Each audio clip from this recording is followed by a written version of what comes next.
Erika Kirk is set to make her first public remarks since the murder of her husband, Charlie, from Arizona tonight.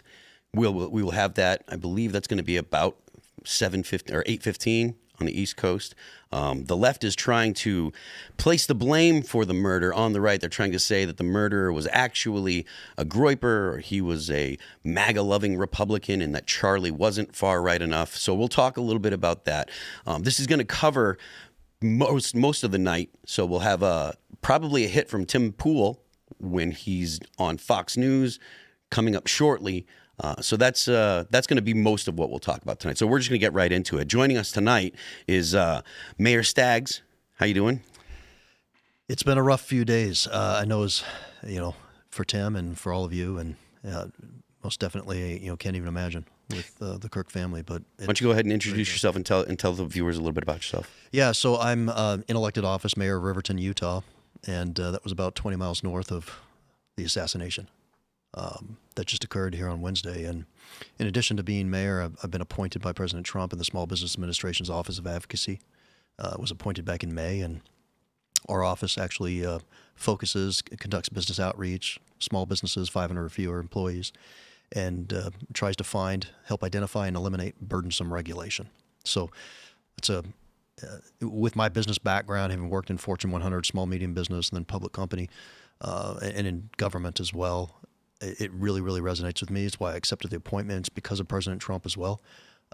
With how serious he is, it's a top 3 priority for him with respect to deregulation. Awesome. Thanks for joining us. Ian is here. Hey, man. Hey, Phil. Good to see you guys. Hey, Trent. Good to see you, man. Always a pleasure. We also got Tate Brown in the house. Let's go. How's everyone doing? Tate Brown here. Yeah, I was holding down for PCC this week. Made it through the week. We had a few tech issues, which is 100% on me. But happy to be here. We're blaming Brett. All the PCC tech issues are Brett's fault, not Brett sabotage. And today was the best episode of PCC we ever had. Yeah, ever. Mainly because of Ian, I would say. I would say so. So Mayor Staggs, how far is Riverton from the UVU campus? We're just about 20 miles away. So you're 20 right miles there. north. We're kind of in between Salt Lake City and Orem, Utah, where Utah Valley University is. I've been in Utah practically my entire life, and definitely my entire adult life. It's really incredibly tragic. I had the fortune to meet Charlie back in 23 when I ran for U.S. Senate. He was my very first, major endorsement. Somebody who truly believed in me. Somebody who would just when not many else did. He believed in me. He was willing to stand up and say, you have the courage to take on the establishment, what he called the cabal, in challenging Mitt Romney at the time. Mitt Romney subsequently got out. We had other people enter the race that he had put his kind of umph behind, but he was my very first endorsement. I'll never forget it. He was an incredible individual, so bright, so articulate. We had several other occasions to meet, my wife and him. Also my son, he came out last April 24, and we had a big rally for my Senate campaign. So well attended, and my 15-year-old son absolutely adored Charlie. It was a highlight of his life, is to be able to interact with him, take pictures. People ask him today, who's the most famous person you've ever met? He'll say Charlie Kirk. That's awesome. Yeah. So we're going to jump right into this piece here from Newsweek. Charlie Kirk's wife, Erika, wants to keep Turning Point going, she says. Trump says. During an interview appearance on Friday morning on Fox News' Fox and Friends, President Donald Trump said Charlie Kirk's widow, Erika, wants to keep his conservative youth organization, Turning Point USA, running following his assassination. Newsweek contacted Turning Point USA for comment on Friday via online inquiry from outside of regular office hours. Turning Point USA, which Kirk co-founded in 2012 when he was 18 years old, developed into one of the most prominent conservative advocacy groups in the United States. In turn, Kirk became an important ally of Trump's making a number of appearances at his campaign rallies during the last year's presidential election. If Erika Kirk, who hosts the Midweek Rise Up podcast, continues her late husband's work at Turning Point USA, the group is likely to remain an influential force in American politics, particularly among college students. I'm not familiar with Erika's podcast, but I know that the work that Turning Point does has really had a massive, massive impact on American politics overall, particularly when it comes to getting the youth into politics. Because for the most part, the people that are out there voting regularly, particularly in the midterms, they're always the older people. They're always 55 and up, people our age and up. Not quite there yet. Not quite. But I mean, I drive. My house is. I'm a resident of New Hampshire, so I like every November when there's elections, I drive all the way to New Hampshire so that way I can make sure that I can vote and stuff. But to have Turning Point really getting young people involved has been a massive boon for the right, and it probably had a lot to do with Donald Trump getting elected. 100%. Charlie said this when he came out and we conducted our rally. He said, when he first started Turning Point, it was quite literally, it was scary because by all indications, the 18 to 34-year-old cohort was going off the cliff progressive. Yeah. And what he was able to do through sheer will and just his work ethic and being able to get together with great people like Tyler Boyer and others, build his organization. It is now the most conservative it's been in over 50 years. Yeah. He was so proud of that fact when we would speak. That was just because it was his organization that was largely, I believe, really instrumental in shifting that tide. And now we've got, just a generation of conservatives that I think will definitely help change in the future of this country. When you said 50, the most conservative has been in 50 years, is that the populace itself, you feel, or is it the Republican Party? What did you mean when you said that? The men between 18 and 34. That cohort, he said, was the most conservative it's been in over 50 years. When he started, it wasn't that way at all. They weren't. Yeah, he's been instrumental. Yeah, he's been instrumental in moving Zoomers to the right. And I've said it on the show. I said it on the show yesterday. I mean, the reason why he's perceived as such a threat to the left is because he's occupied. This is a line from John Doyle. He's occupied the mainstream and he's transformed the mainstream. He's reinvented the mainstream. And like you're talking about, I mean, the proof's in the pudding. Zoomer men particularly, it's the most right-wing generation, at least as long as we've logged it at this age. Because what's the Rush Limbaugh quote? Is if you're not a liberal at 20, you have no heart. If you're not a conservative by 40, you have no brain. Mm-hmm. Well, it looks like Zoomers maybe don't have hearts. I don't know, but certainly have brains because they've shifted to the right in massive numbers. There's a lot of liberals in the Republican Party now, like actually liberal people. They dispense with that slur. That's not people that care about like the First Amendment. You're absolutely right, but young people are not those people. No. Young people are very conservative. Like They would not look at the left. They would not. Yes, like I said, you're right about that, but they're not the young people. And they're older. And I think I would have been considered the target demo for Kirk, and I certainly was. I mean, I was a huge fan of his work, and it's because I think I'm the demographic he was targeting because I grew up in a Republican household. I grew up in a Christian conservative household. I just couldn't quite put the pieces together. And I think that's who his work specifically was targeting was all those men who, they go into college, I'm conservative, but they don't quite have a grasp on the ideas. And he's able to fill in the gaps and make you realize, I could be an asset to the movement, right? I could be, in some cases, matriculated into future leaders. And that's what Kirk was really speaking to. That's true.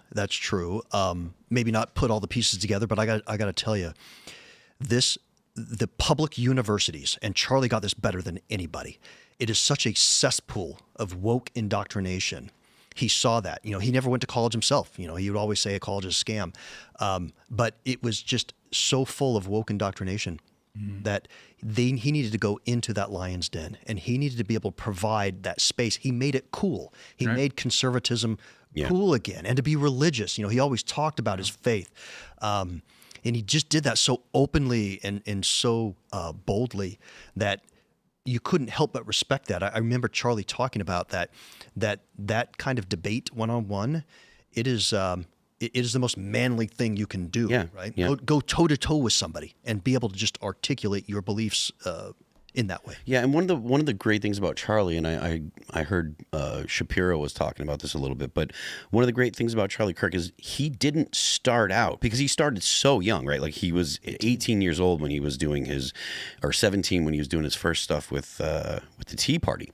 in like 2011 or whatever, and he started so young. He wasn't an amazing singer. An amazing speaker. He had to learn, and he really learned how to become an absolutely great debater and a great speaker. So he didn't have a college education. There's a lot of kids that would bring that up when he would go to colleges and talk to kids. They would try to make hay of the fact that he didn't have a college education, and he would spank these kids with the debates that he was in.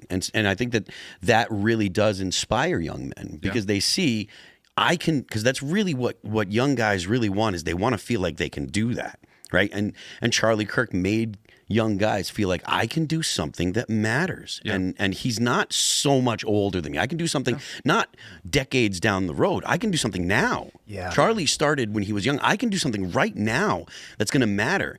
And for a young guy that feels like he's kind of listless and doesn't know what he should be doing in life, if you don't have meaning, that's a great meaning. That's a great way to say, look, I actually have value. The fact that I can go and do something right now. Yeah, well, I think it's like you were talking about, Maris. What Kirk's value especially was again, like talking about kids that were going into college already conservative, coming from conservative families. Like I went to St. John's University in New York. Half the students there, they're sourcing most of their students from Long Island. So like half the students there were conservative or grew up in conservative households.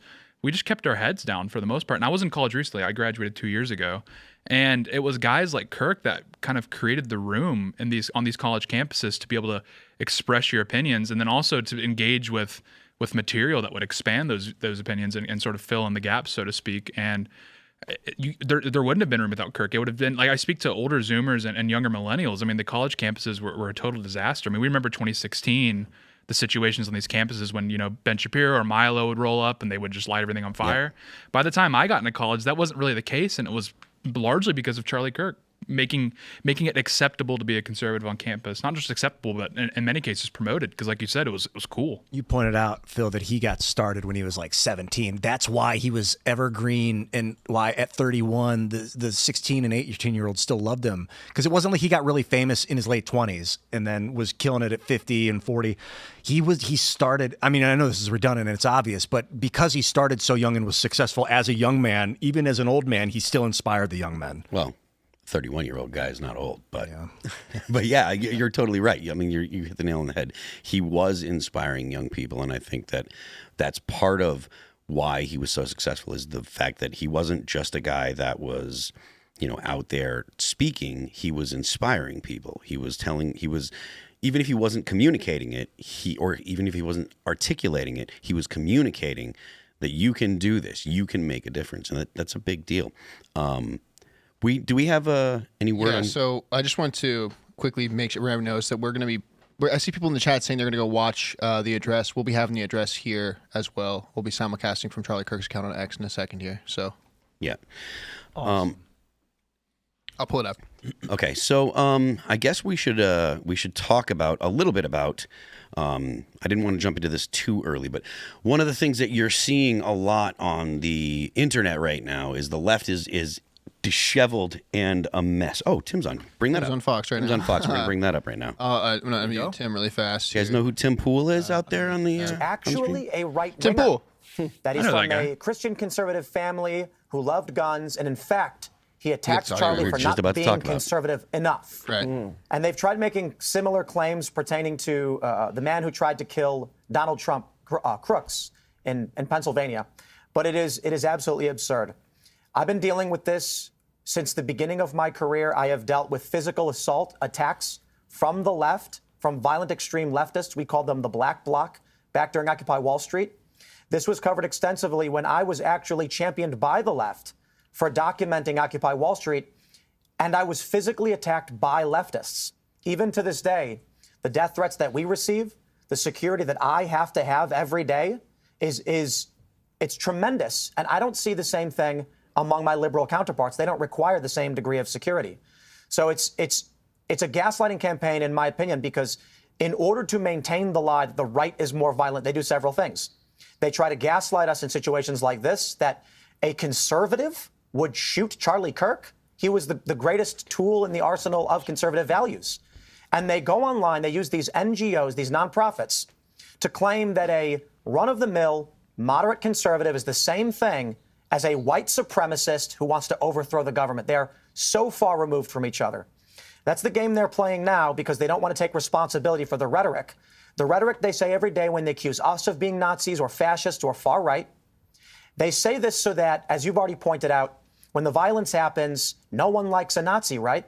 But let me add this.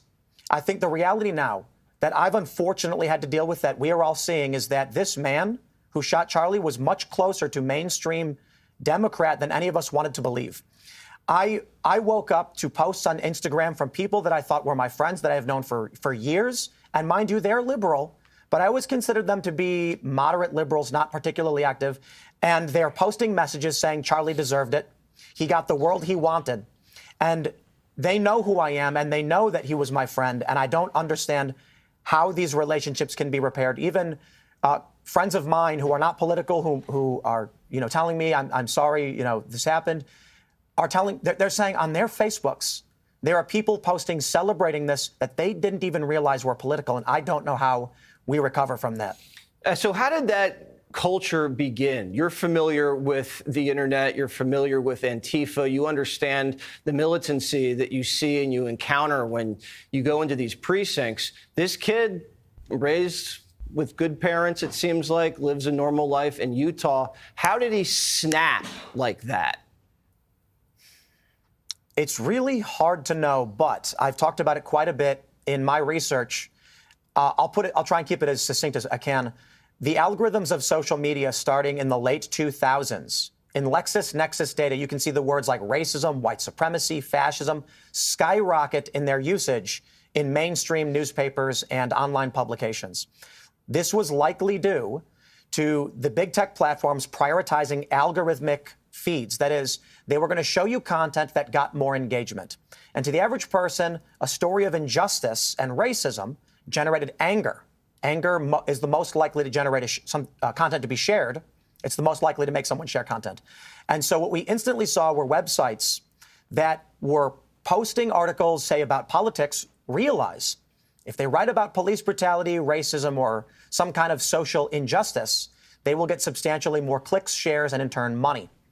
There was a really good example. It was reported, Mike.com, for instance, originally started as a Ron Paul libertarian website. But as they began posting police brutality videos and made more money off it, the narrative shifted towards left-aligned ideology. Now, what do you think happens to a young man who is 13 years old on Facebook or on one of these other platforms, and the algorithm is showing them nothing but social injustice, leftist ideology, and they may be normal, they may be in a Christian conservative family, but every day they open their apps, whatever platform they be using, they see nothing over and over again. Racism, white supremacy, racism, over and over. And they see these messages from Democrats saying, we can't tolerate this, we can't let them win. Eventually, their whole world, they live in a paranoid, delusional state where they would accuse Charlie of being racist, of advocating for slavery, exemplified, in fact, by Stephen King posting that Charlie Kirk had advocated the stoning of gays, which he never did, and Stephen King was forced to apologize for.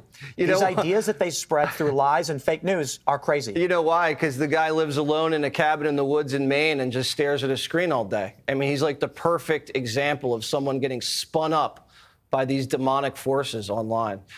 That's very interesting analysis. Thank you so much. This is even a more challenging issue than I even understood. We appreciate it, Tim. Thanks for having me. I appreciate it. Public News founder Michael Schellenberger is here. So Schellenberger's great too. Yeah, Schellenberger is great. So that brings, Tim was actually touching on what we were about to talk about before we jump to the Fox piece. This is a Newsweek piece. What is a groyper? What to know about Nick Fuentes' alt-right movement? Now, the reason that they're talking about this at all is because there are people out there trying to make the argument that this kid wasn't a leftist, that he didn't have any left-leaning ideas, that the kid was actually so far right that he thought that Charlie Kirk was not far right enough. Even though these same people that will make this argument are calling Charlie Kirk a Nazi, calling him a fascist, right? You don't get more far right than at least to a normie. I know there are people out there that are going to say, but horseshoe theory or what have you. Some people will say, well, Jonah Goldberg's book was right and the Nazis are actually left and blah, blah, blah. I understand those arguments. I'm aware of them. But the typical person. Someone live on this right now. Is she up? Is she? I see someone out there. I don't know. Just yeah, he's just checking. It looks like he's just checking. Yeah. Looks like mic check. Yeah. But they're saying that this guy was so far right that he thought that Charlie Kirk wasn't far right enough, and they're saying that he was a groiper. So from Newsweek, the killing of conservative activist Charlie Kirk has reignited attention on a long-time simmering feud within elements of the far right, particularly between Kirk and the so-called groiper movement led by white nationalist Nick Fuentes. Kirk was shot and killed on September 10th during an appearance at Utah Valley University. As authorities investigated the motive, online speculation has turned towards extremist factions that once targeted Kirk, specifically Fuentes' groiper army, which has long accused him of being insufficiently radical. Well, hello, Tim Pool. How's it going, guys? Pretty good. I saw you on Fox News a while ago. Yeah. I was wondering. Familiar, Fox, yeah. Yeah. I want to take the opportunity to reach out to as many audiences as I could. Fox had reached out, and earlier in the week, but I said, look, unfortunately, I'm busy, but they do these things with satellite trucks or cell phone trucks, basically, and so they had one on, and it was an honor to be on the same day, as one of the voices to speak before Erika is going to make her statement. We're going on this groiper thing, but you made a really good point about the algorithmic thing. I know you've made it a lot of times that in 2008 it was time sensitive. It was whatever the most recent, and then all of a sudden there was a switch to what's the most popular, and that just the beast spun out of control. It becomes a self-fulfilling prophecy in that to the average person, what's popular has a lot to do with what the New York Times, CNN, or Fox Entertainment decides. So if they say, tonight we're going to run with a football game, tomorrow everyone's talking about football.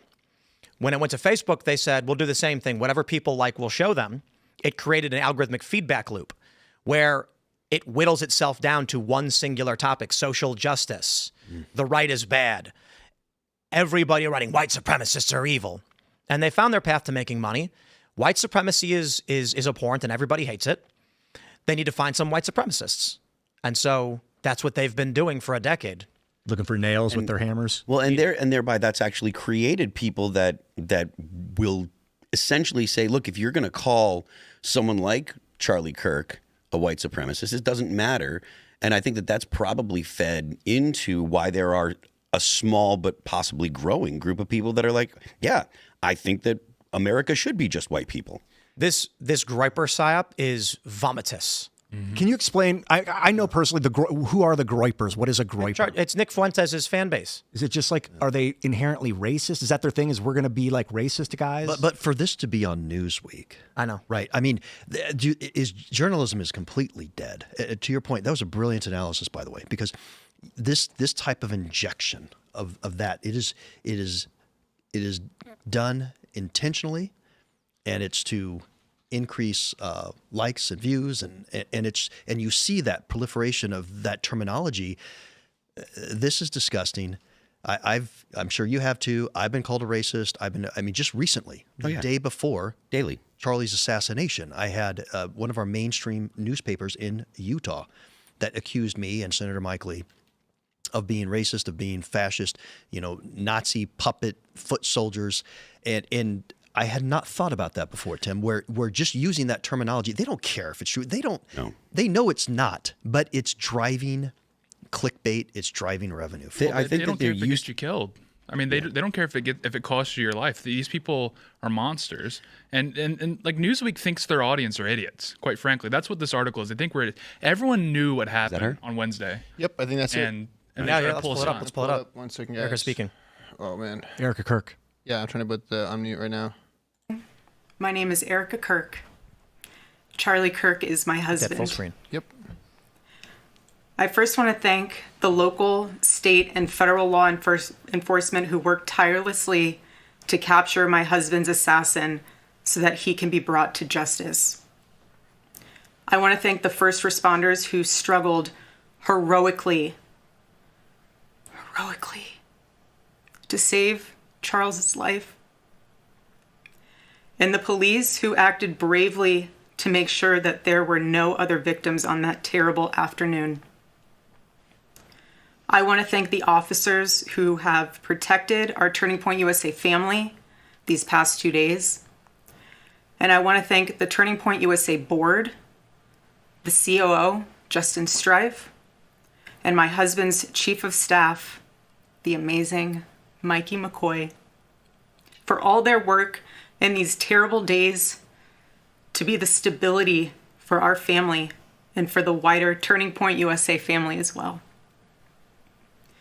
My heart is with every one of my husband's employees who lost a friend and a mentor. I want to thank the staffers of his amazing Charlie Kirk show, who helped him broadcast from this studio, this chair. Every day he loved it. He loved what he did. I want to thank the millions of people who have shown their love for Charlie here in Phoenix, across America, and worldwide. I want to thank my husband's dear friend, Vice President Vance, and his phenomenal wife, Usha, for their love and support. You guys honored my husband so well bringing him home. You both are tremendous. I want to thank President Trump and his incredible family for the same. Mr. President, my husband loved you. And he knew that you loved him too.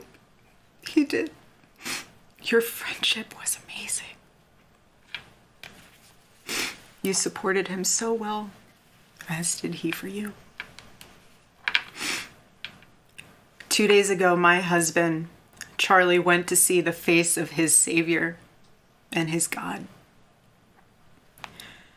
Charlie always said that when he was gone, he wanted to be remembered for his courage and for his faith. And one of the final conversations that he had on this earth, my husband witnessed for his Lord and Savior, Jesus Christ. Now and for all eternity, he will stand at his Savior's side, wearing the glorious crown of a martyr. Charlie loved life. He loved his life. He loved America. He loved nature, which helped him always bring him closer to God. He loved the Chicago Cubs. And my goodness, did he love the Oregon Ducks. He'd want me to say go Ducks, so I have to since they play on Saturday. So go Ducks. But most of all, Charlie loved his children. And he loved me with all of his heart. And I knew that. Every day I knew that. He made sure I knew that every day. Every day he would ask me, how can I serve you better? How can I be a better husband? How can I be a better father? Every day. Every day. He was such a good man. He still is a good man. He was the perfect father. He was the perfect husband. Charlie always believed that God's design for marriage and the family was absolutely amazing, and it is. It is, and it was the greatest joy of his life. And over, he would tell all these young people to come and find their future spouse, become wives and husbands and parents. And the reason why is because he wanted you all to experience what he had and still has. He wanted everyone to bring heaven into this earth through love and joy that comes from raising a family. It's beautiful. Charlie always said that if he ever ran for office, I know a lot of you asked if he ever was going to, but privately he told me if he ever did run for office, that his top priority would be to revive the American family. That was his priority. One of Charlie's favorite Bible verses was Ephesians 5, verse 25. Husbands, love your wives as Christ loved the church and gave himself up for her. My husband laid down his life for me, for our nation, for our children. He showed the ultimate and true covenantal love. I will never, ever have the words to describe the loss that I feel in my heart. I honestly have no idea what any of this means. I know that God does, but I don't. But Charlie, baby, I know you do too. I know you do. So does our Lord. And our world is filled with evil. But our God, you guys, our God is so good. He's so incredibly good. And we know that for those who love God, all things work together for good, for those who are called according to his purpose. Already I have seen the worldwide outpouring of love for my husband. I've heard the testimonies from people my husband inspired to get married, to start families, to seek out a relationship with God. It's the most important one of all.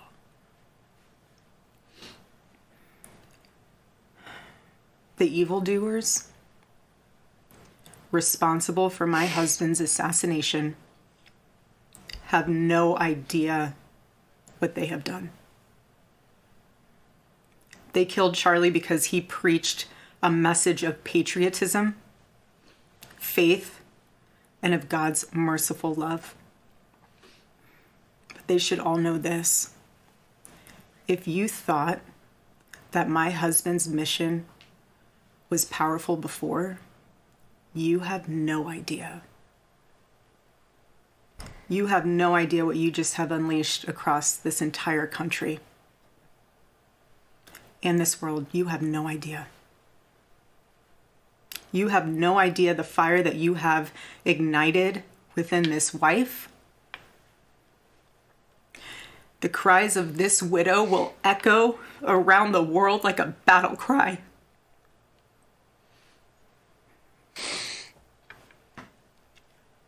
To everyone listening tonight across America, the movement my husband built will not die. It won't. I refuse to let that happen. It will not die. All of us will refuse to let that happen. No one will ever forget my husband's name, and I will make sure of it. It will become stronger, bolder, louder, and greater than ever. My husband's mission will not end, not even for a moment. And one of Charlie's greatest talents was his ability, this phenomenal ability to choose great people to follow him. He could always find the ones who could handle any setback. And it's almost like he knew. He could see it in you. Even when you couldn't see it in yourself, he just knew. He knew you could handle it. You thought you only had 5% left, and he knew you had 15. He knew you were ready to go that extra mile even when you didn't. He always challenged people around him to work harder and to be better. He never gave up. And I love knowing that one of his mottos was never surrender. So I want to tell you that we'll never surrender. We never will. Ever. Ever. Our campus tour this fall will continue. There will be even more tours in the years to come. America Fest here in Phoenix this December will go on. It will be greater than ever. the radio and podcast show that he was so proud of will go on. And in a world filled with chaos, doubt, and uncertainty, my husband's voice will remain. And it will ring out louder and more clearly than ever. And his wisdom will endure. My favorite too, but my husband's favorite word in the English language was earn. He would call all of you to be people of action who earn the future America deserves. So to all of the young people who felt inspired by my husband's faith and hard work, all of you already know what Charlie would want you to do. You know. You know. If you're in high school or if you're in college, go find your local Turning Point USA chapter. Join it. Stay involved. He wants you to make a difference. And you can. You can. The movement's not going anywhere, and it will only grow stronger when you join it. If there isn't a chapter, you can't find one, then start one. There is no excuse. You can start one. And as my husband used to say in this room, every single day, if you want to get involved, the best way you can do that is going to tpusa.com. That's what he would say every day from this chair. Every single day. I watched his show every day, and he would always say, if you want to get involved, go to tpusa.com. If you're a pastor, join our movement at TPUSA Faith. And if you're a parent, I highly recommend that you come to America Fest in December. Sign up right now for that because we would love to see you. I would love to see you. Charlie would. He'll be there. He'll be there in spirit. Bring your kids, bring your family. But most important of all, if you aren't a member of a church, I beg you to join one. A Bible-believing church.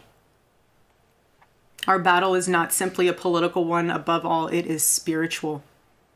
It is spiritual. The spiritual warfare is palpable.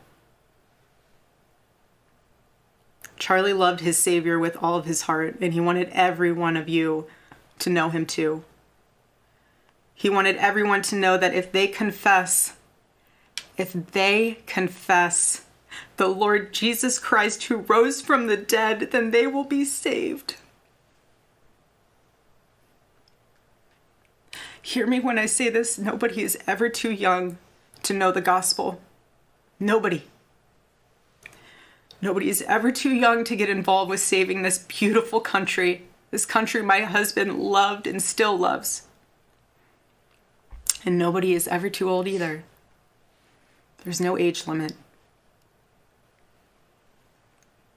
I know my husband is still here.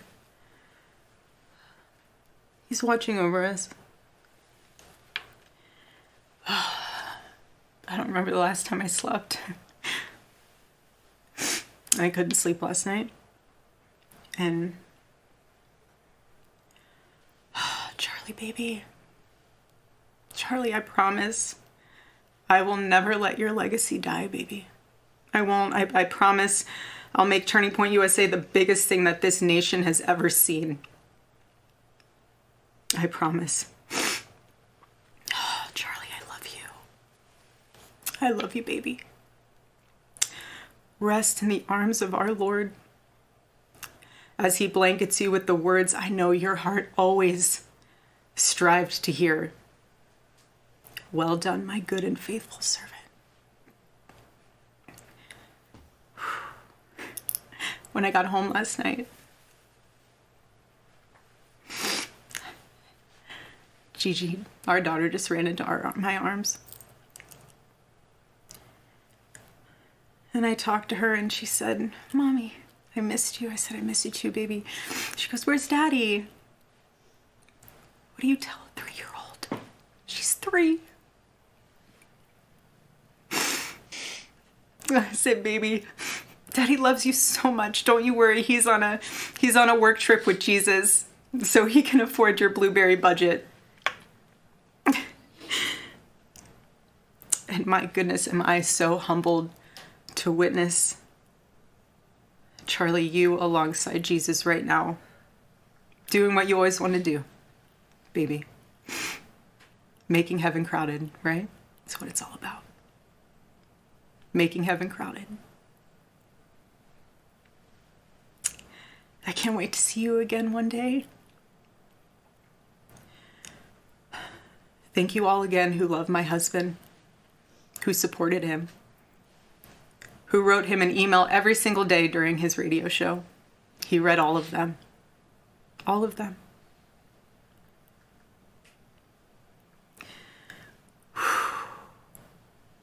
God bless you all. And may God bless America.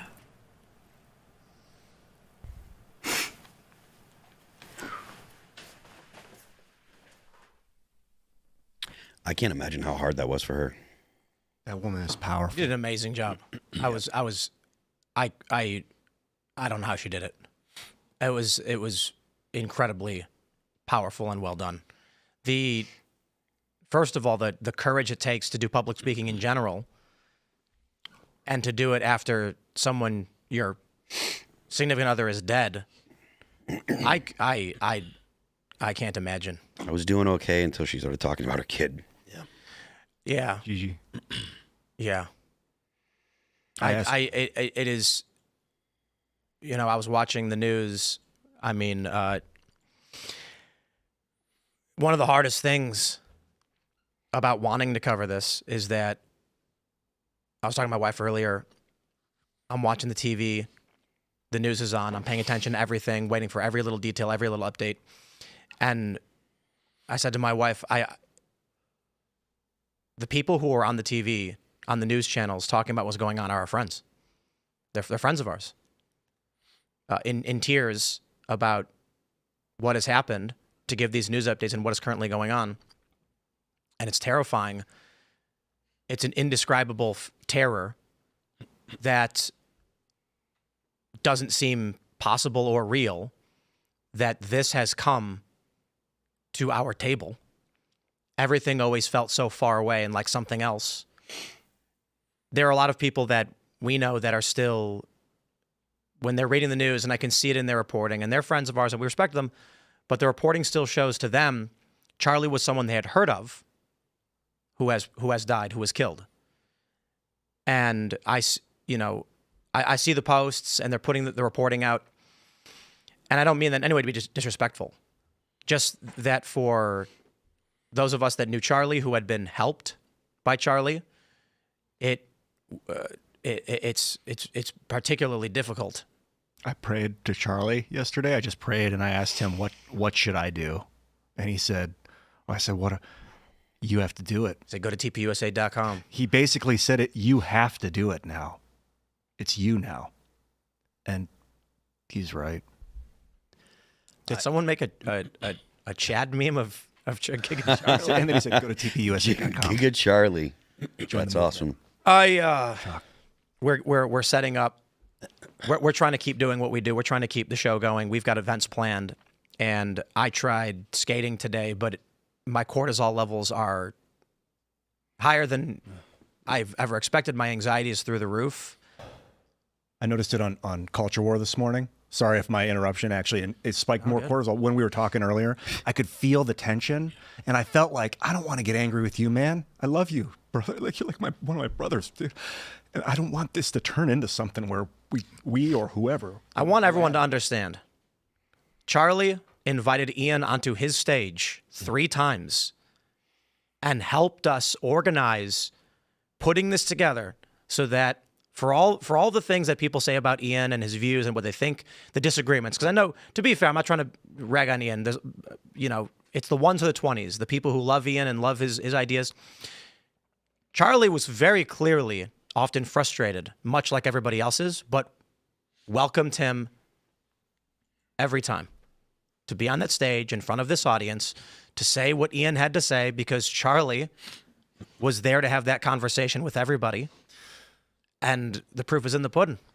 The proof is in the Ian being invited to AmFest to come on stage and be Ian. I felt like, and this is not about me, but I felt like I lost my best debate partner. And you're my best debate partner right now, but Charlie, something about him, man. Like, I felt like if I could talk about Christianity, because I'm agnostic, but if anyone on earth I could get through, have a good, deep understanding, is with Charlie. For those that are wondering, while Erika was speaking, I was absolutely listening, and I saw some people post that on my phone because I was looking for the Timcast IRL episode where we were invited to use Charlie's studio with the big Charlie Kirk show and Timcast IRL right above it. And he told us that if we came to Arizona, not only would he take care of everything to make sure we could be there and have us on stage, he would give us his own studio to use, his staff to run it, and he built us a studio at Turning Point USA so that we could be in Arizona for the week, do the show, and be a part of what he had built. I'm seeing a lot of people so deeply moved, and I was talking to the mayor here just before the show started, and you were telling me your story about how Charlie helped you. And I had realized everybody is so moved and saddened by this because Charlie treated everybody else like he was there to serve you, that you were more important. He'd be backstage before he's about to go on to I don't know how many, 5,000 people, and he'd just talk to me like a full-on engagement. To Ian, of all people, I did nothing for that. I never tried, never asked you but for I anything? No, He was there for everybody. To know, he wanted to be. Again, I just say that was the most, perhaps, emotive experience of my life. And to see that woman with such courage and be able to speak what she did, like you said, I don't know how she made it through it. I like that she was defiant. She really was. And what made it, when she said that Charlie, he had this talent to be able to seek people out and say, you can do more. Maybe you think you can only do 5%. No, Charlie, I know you can do 15. What made that particularly difficult too to watch from that very studio, that's where I first met Charlie, and I was showing you a picture of that as she was speaking, and this was right after the 4th of July in 2023, shortly after I'd announced my candidacy for U.S. Senate. I'm sitting there, right there, the first time I'd ever met him, but he just had this way about him, as you were just describing. Just totally believed in me when so few did. It was like, who is this guy? He's a mayor from a small town in Utah. He thinks he's going to run against the establishment, challenge Mitt Romney. He said, I can see it in you. You're gonna be able to say no to the cabal. He looked me straight in the eye and he said, I don't really know much about you, but I can tell right now that you've got that, and I want to endorse you. He goes, I won't do it here. Let's go on stage to Turning Point Action 10 days from now. Can you come out to West Palm Beach? And my jaw dropped, and I said, absolutely, I will. And he brought me on stage. Vivek Ramaswamy was there right after me, so I got to interact with him behind the stage, and then President Trump came shortly thereafter. He's just amazing individual. There are so many stories that I've heard from so many people that it seems impossible. The stories of when I met Charlie, he moved mountains for me. He fought real hard to make my life better, my success. It almost seems like there wasn't enough time in the world for Charlie to have been helping so many people. But I'm just, everyone I meet is saying, they're telling me these stories about how, when I met Charlie, I was working on this and he set time aside to come and help me. I was saying, we were talking a bit before the show. We have a lot of friends in the industry, in politics, and they're friends. And I mean that with all due respect. When they're available, when they're busy, I understand sometimes can't get a hold of them. Charlie always answered, always responded, and said, I'll take care of it. We got you. Don't worry about it. It was, I don't know how he possibly did it. He must have been sitting there on his phone with his phone blowing up. There are people I'll text, I'll hear back from him 3 hours later, and I don't blame him for it, because even I'm busy, Yeah, Dave. Charlie responds in a minute like, I got you. I want to. One of the things that Tim says, or the point that they're making here, is how Charlie was a servant. Can you talk a little bit about how that fits in with his Christian life? Because I understand it a little bit, but you're kind of like more religiously devout than I have been in decades. So I'd like your input on that. I mean, you'd be hard pressed to find a better representative of Christ in the United States. Certainly. I mean, you're hearing the stories of how many irons in the fire he had of people. You're hearing stories from Ian of how gracious and kind he was to everybody and how hard of a worker he was. And the only thread that ties all of that together was his dedication to Christ. And I think over the past few days, I think a lot of us have been feeling this pull to Christ, this feeling of ineptitude, this feeling of we can do more, and this feeling of introspection. And I think that's real, and I think that's raw, and I think everyone is feeling that. And I think that is the pull of Christ. And Charlie just emphasizes over and over again of how important it is to get right with Christ, because as Erika noted, Charlie, the first thing he heard after that bullet ripped through his neck was, "Well done, my good and faithful servant." So just lean into that pull everyone's feeling. Christ loves you so much. And to everyone at this table, Christ loves you so much. There's a very funny meme that I've seen from 4chan, and I said it this morning. I'll say it for those that are watching now, and it's a funny green text story where someone said that, and I'm paraphrasing, but you know the story, that they're basically an incel. They're out of shape, they don't know what they're doing, and they decided one day to make a difference. So they go to the gym, and they're overweight, have no idea how to exercise or what to do or how to improve themselves, and they're looking at the weight rack when a Chad walks over, super ripped, tall, dark, and handsome, and he looks at him and he says, "Here, buddy, take these weights. Let me show you how to do it." Teaches him how to use the weights, and he says, "I want you to do, a certain amount of reps of these, then talk to me, and we'll focus on these other weights, and let me know when you're done, and I'm going to see you here tomorrow, right? Because I got leg day for you." And this guy telling the story says, "Is this what it feels like to have a king, my liege?" But the emotions exemplified in this, I think, is very important, and it does relate to what Tate was saying. So let me explain. The meaning conveyed is that someone had no leadership and didn't know how to be better. And for no reason, he sees this man who he views as having everything, tall, dark, and handsome and fit with the knowledge and knows how to do it. And there's no reason for that man to take time out of his day to go and help some guy who has no idea what he's doing. And he understood why men followed great leaders at that moment, because that man set aside his time to help him be the best that he could be. And he didn't know what to do.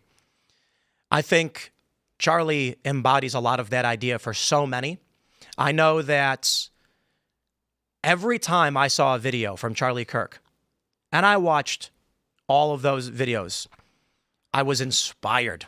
That's why I was going to go to a university to do very much what Charlie does, because I wanted to be like Charlie. I wanted to do what he was doing. What he was doing worked. What he was doing was working. It was amazing. And I said, more people need to do this. I need to do this.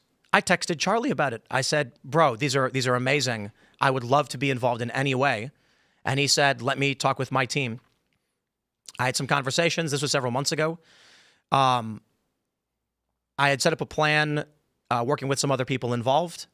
I was going to go to a university. I don't know if this was through TPUSA or not. I just was talking to some people who worked with TPUSA, and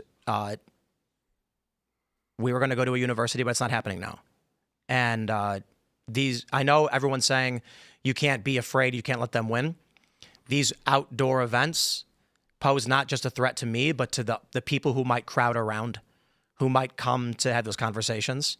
And so what I will say is we're assessing and trying to figure out how we go about continuing these kinds of these events. But what I will say is to what Tate was saying with Charlie is, though he's gone, he's actually, he may not be here physically to talk with us anymore, but Charlie Kirk has become immortal. Everything he has said on that matter, there are going to be many young people who look up to him like that story, my liege, somebody who took time out of their day and fought solely to serve you. And that's what it truly meant to be a leader. Many of these young men are going to have questions about how such a thing could have happened to such a good man. And I think many of them are going to follow in his footsteps, as you're describing, Tate. They're going to look at his message not just on self-improvement and a better world, but on faith. I think that Charlie's legacy, especially with the work of Erika, maintaining, growing, pushing TPUSA action and the organizations around the world, there is going to be a resurgence in Christianity, and this is coming from a non-Christian.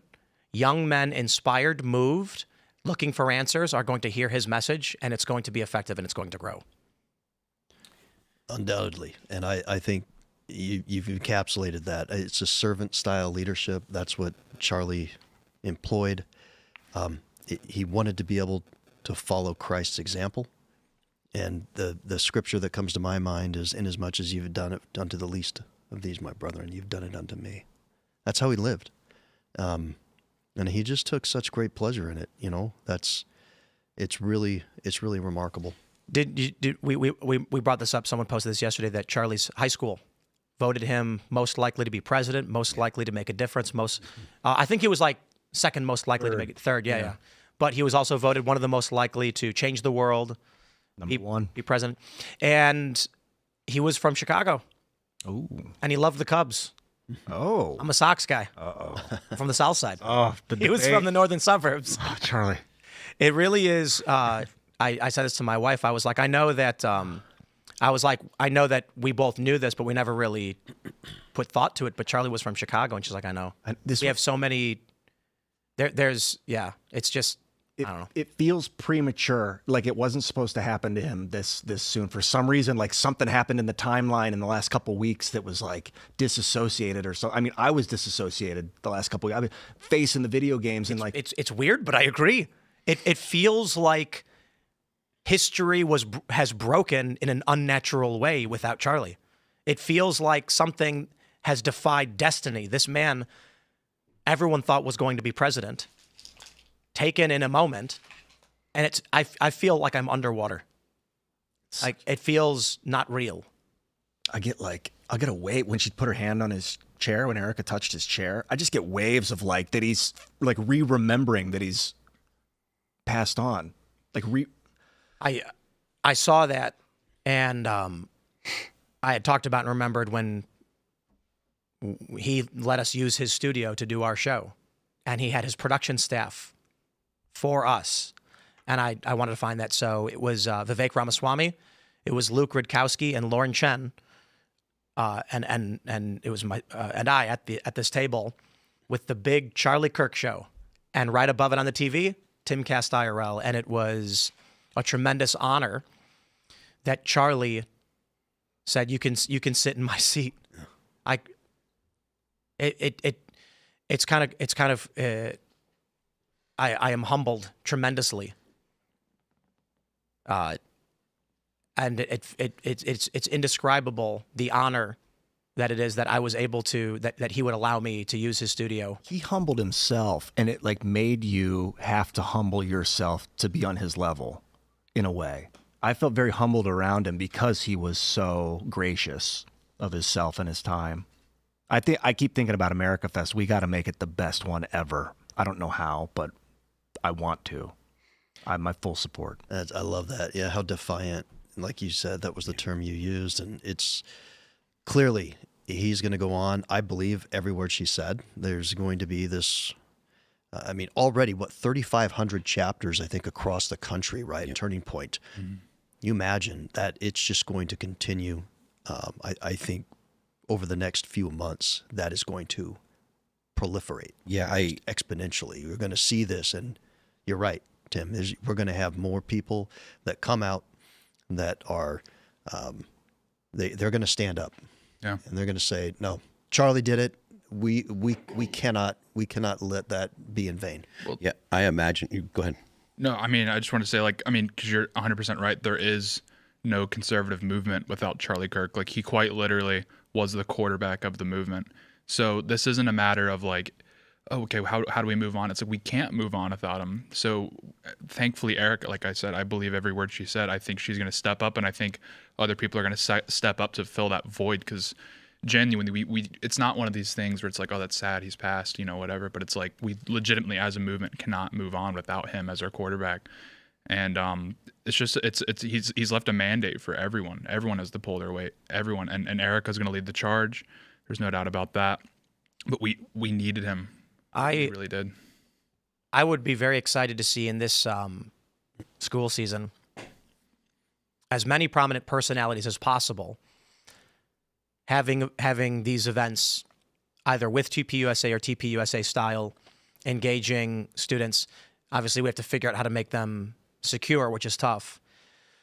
Unfortunately, the first thought is bulletproof glass around the speaker tent, which is kind of sad, but if it enables the conversation and we can increase that impact tenfold, and that would be incredible. That would be amazing. We can't let them win. The size of that crowd, what was it, 3,000 people? 3,500. 3,500 people. Do you guys remember some of the earlier videos of Charlie going to these events? Yeah, I mean, there's like a dozen people standing around, and most of them are yelling at him. In the early videos, there's some people standing around. People walking by might stop and look and then come and talk and leave. Table, yeah. And then as it became bigger and better and Charlie began to expand, all of a sudden, when people found out it was going to be there, they'd rush to be there and they'd surround the whole tent and stand there because they wanted to talk to Charlie, whether they liked him or disliked him.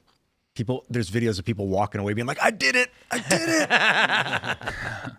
He made it fun and exciting. You know, we were talking about this earlier too. So much happening with Steven Crowder. I think was that you, Tate, telling me that Crowder pointed out the why he stopped doing Change My Mind, or was that? It must have been Kellen. By Kellen, yeah. Yeah, he was saying that he had to stop doing it because the escalation of violence, and he showed video clips of how people they would steal stuff, they would attack stuff, they would threaten him or throw stuff at him, and it is funny. When I was on Jesse a moment ago, and the left is trying to claim this guy's a right-wing guy. And I'm like, isn't it funny that all of us in this space experience threats from the left, celebration from the left explaining why we need to die, a guy who puts, hey, fascist, catch on his bullet, and then as soon as it happens, they go, actually, that's a right-winger. Yep. They say Crooks was a right-winger. It's nerve-wracking. One of the points that I made earlier was they call Donald Trump or they call Charlie Kirk a fascist, and at the same time, they're arguing that Charlie Kirk wasn't fascist enough, and so the guy that killed him was further right. As if you can get further right. Like, it's not coherent. It doesn't make any sense. No. And I think that's, I mean, I think we all can see that that's typical of the left now. It's not that there's anything meaningful in most of the arguments or accusations they make. It's just justifying their behavior. They don't call you a fascist because they believe you're a fascist. They call you a fascist to justify killing you. There's this don't ever let a good emergency go to waste. I've heard that sick phrase before, and maybe the media is doing that. Sorry, Tim, you were saying? Well, what I was going to say is my apologies to the mayor for missing the first portion of the show, and just to say it up front, I am going to be departing right now. But just to explain, this has been one of the most stressful past several days of my life. My anxiety, which I am not a guy who experiences any kind of anxiety. It's just not me. But my heart rate's been extremely high. I haven't slept. I've eaten, but I feel sick every time. And it's just been a tremendous workload over the past several days. So I definitely did not want to miss the opportunity to sit here with you, Mayor Staggs. And also to see Erika speak, but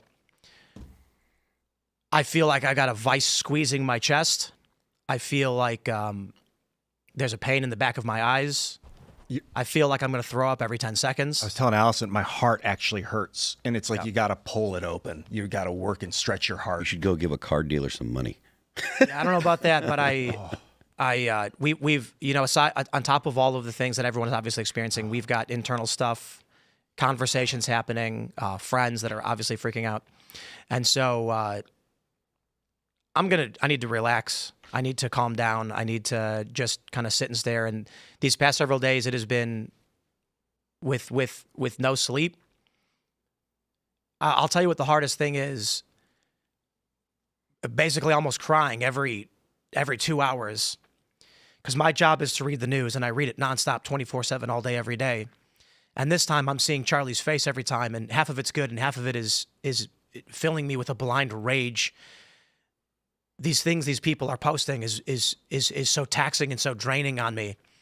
And some of them I considered my friends, which has really driven a knife through my chest. People that I used to hang out with 10 years ago, posting on their Facebook pages that Charlie got what he deserved or things like that. And I've messaged some of these people politely saying this man was my friend, and they just ignore me.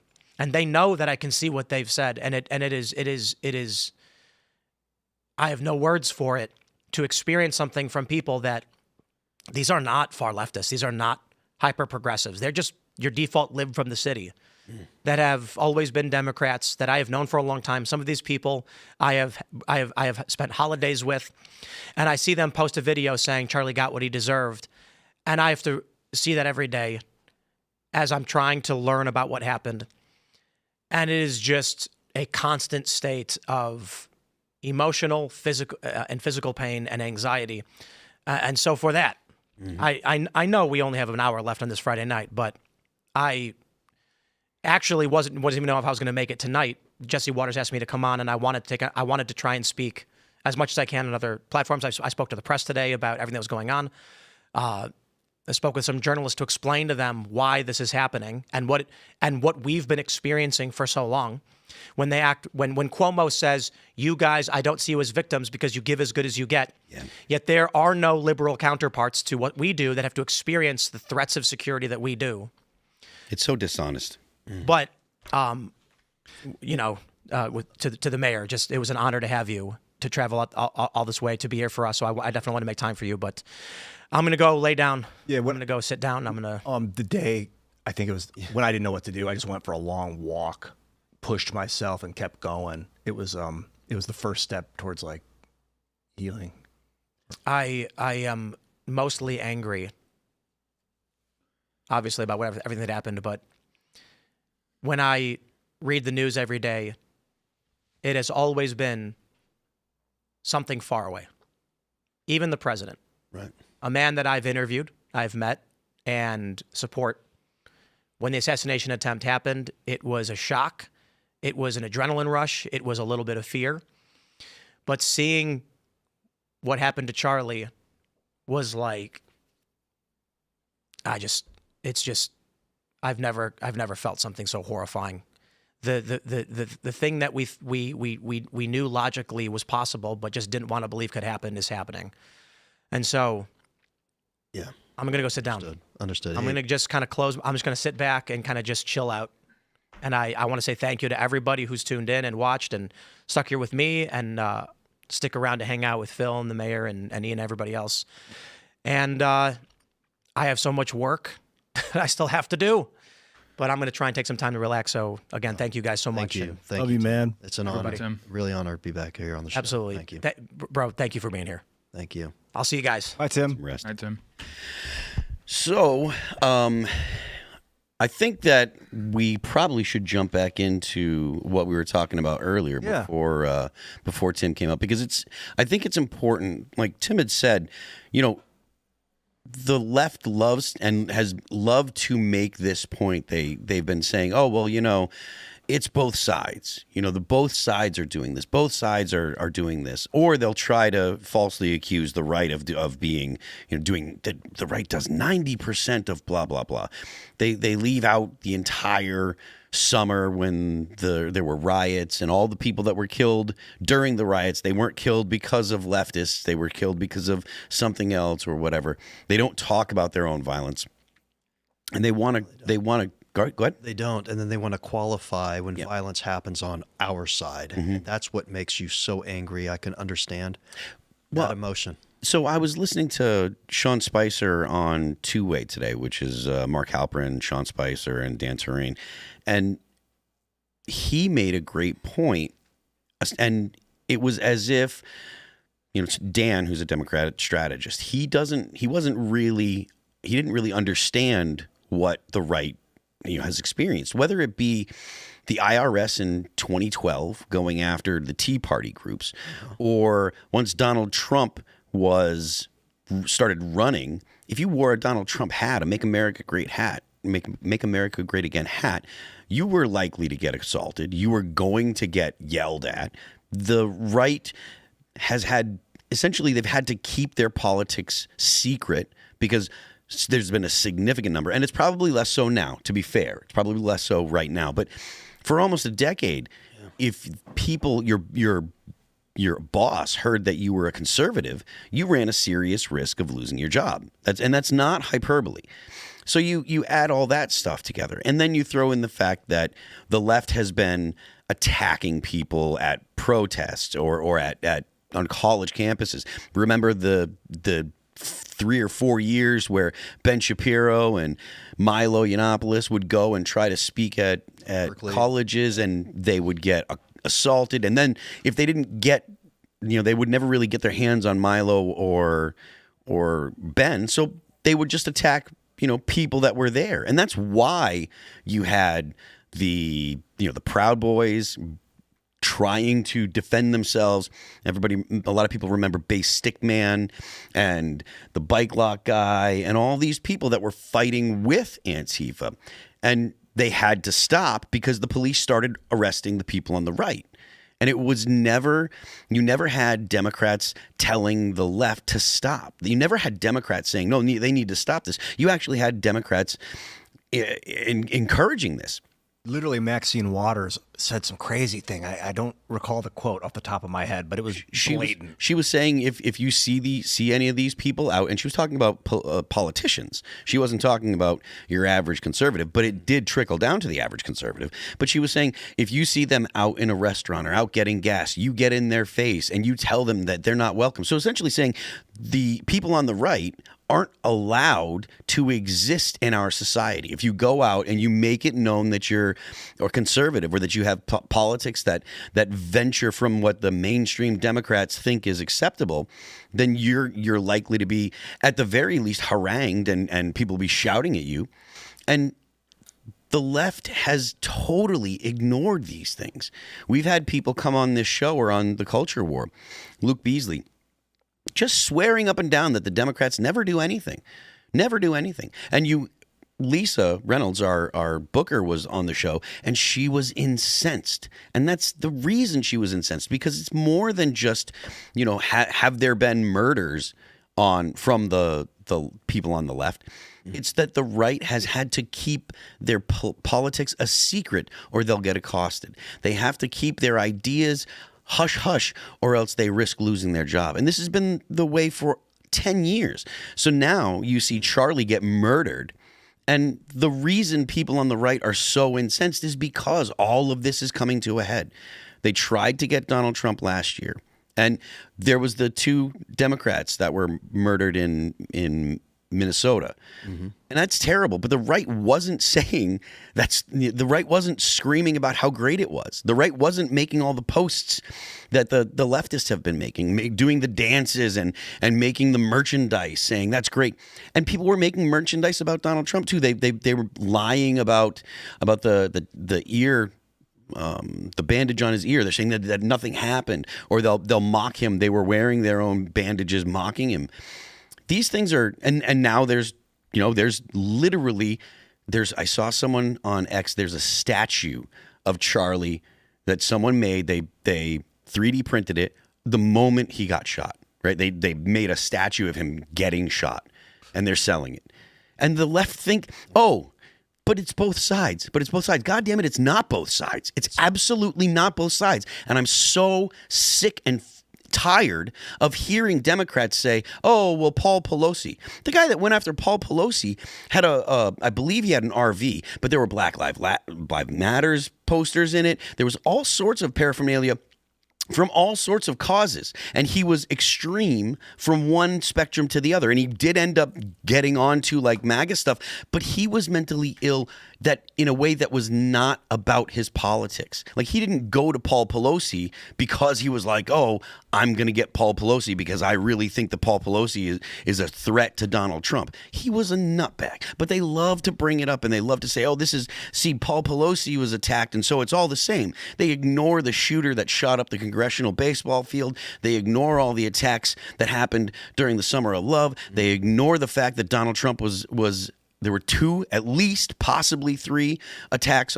towards Donald Trump, assassination attempts. And then when it's Charlie Kirk, they're just like, oh, both sides, man. And it just drives me nuts. Yeah, it does. They try to have this equivalency, right, argument, and they are so intolerant. They are intolerant. They're murderous. And so I am tired myself of being lectured by the left that purport to have this monopoly on tolerance. They are the most intolerant group out there. There's so much hate that comes from them. There's always so much restraint on the side of the right. And it's this has, and people keep saying the phrase, but it is I hope a turning point. And we will, and that's why Charlie, I think, was so popular. He made it cool, like I said, for conservatism again, to be on college campuses. He made, one man standing up in courage can create an army. And that's exactly what's happened. He's given people license to go ahead and say, oh, wow, okay, he's doing it. We can go ahead and follow that lead. And I think with what we heard from his wife tonight, this is only going to, his influence, his legacy is only going to grow, and more people are going to start to stand forward. I like what Tim said about he wants to see all these people of any popularity, right, stand up and start helping out the Turning Point chapters and maybe even sponsoring it. That thought occurred to me.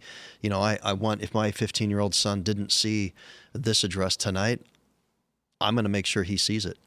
Yeah. Because not only was it filled with a level of positivity we can get beyond, we will be able to make it. I mean, if anybody can say that's been through what she's been through, can have that outlook on life and that level of positivity, I mean, we all can and should. Yeah. You're going to say? I'll just say, I mean, and I think what was so important is she made it so abundantly clear what time we're in and what time it is.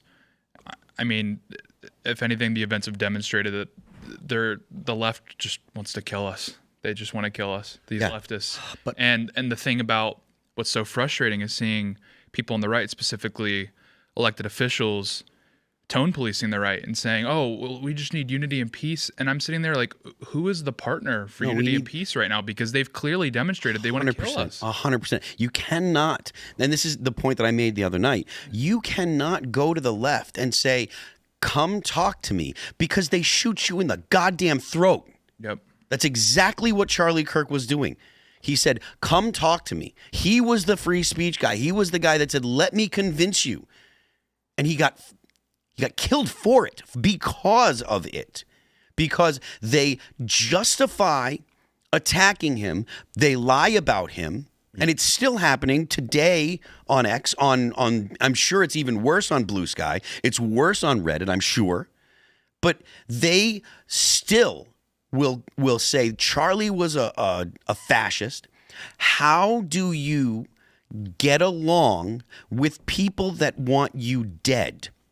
There is no getting along. This is why I want the DOJ to actually go and come down on these leftists that are calling for violence.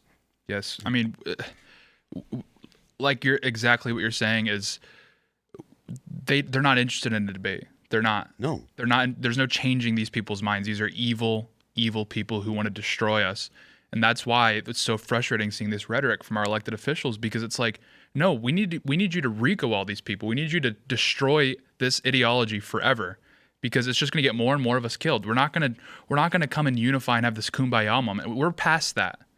That moment's gone. That moment, I don't know when it was, but certainly the Rubicon was crossed on Wednesday. And I'm sick and tired of seeing this, because it's just going to get more of us killed. We need to just end this forever. We're done with this. There's a phrase like, you can't shoot your way out of a problem. Most problems you can't shoot your way out of. And they're shooting us. We're not shooting. Well, we're not us. We just need to prosecute them. Just use Yeah, the tools that we have at our disposal. 100%. Yeah, There's a mandate for it. Look at the last election. There's a mandate for it. That's a great point. This isn't about, like, nobody here is saying that we want to see a civil war. What we want is the government to step in and prevent a civil war. Yes. We are in a position right now. What's going on in this country right now is the beginning of civil conflict. They tried to kill the president, right, twice last year when he was running. Ostensibly, it was a conservative that killed those two lawmakers in Minnesota. And now someone's killed Charlie Kirk. So it's back and forth and back. Things will get worse unless the government steps in and prevents them from getting worse. Talking like pre-crime, like how though? Because if someone says this is good and they point at violence and they say this is good, that's totally legal. No, it's Totally not. legal in the United No, it's States not. to say that this violent thing is good. You're allowed to say that stuff. No, you need to believe these people when they tell you because they've demonstrated they'll kill you and you have to incapacitate them before they act on it. Even so, and I agree, you do want to preempt being killed, but people are allowed to say that. I'm saying destroy the ideology that's getting us killed. Destroying an ideology is hard to Yeah, I don't know that destroying an ideology is Demoralize possible, them. But well, that's something. Roll them up. That's legitimate. I All think those institutions, all those NGOs, liquidate Yes. all of them and allocate every dollar to every institution on the right. 100%.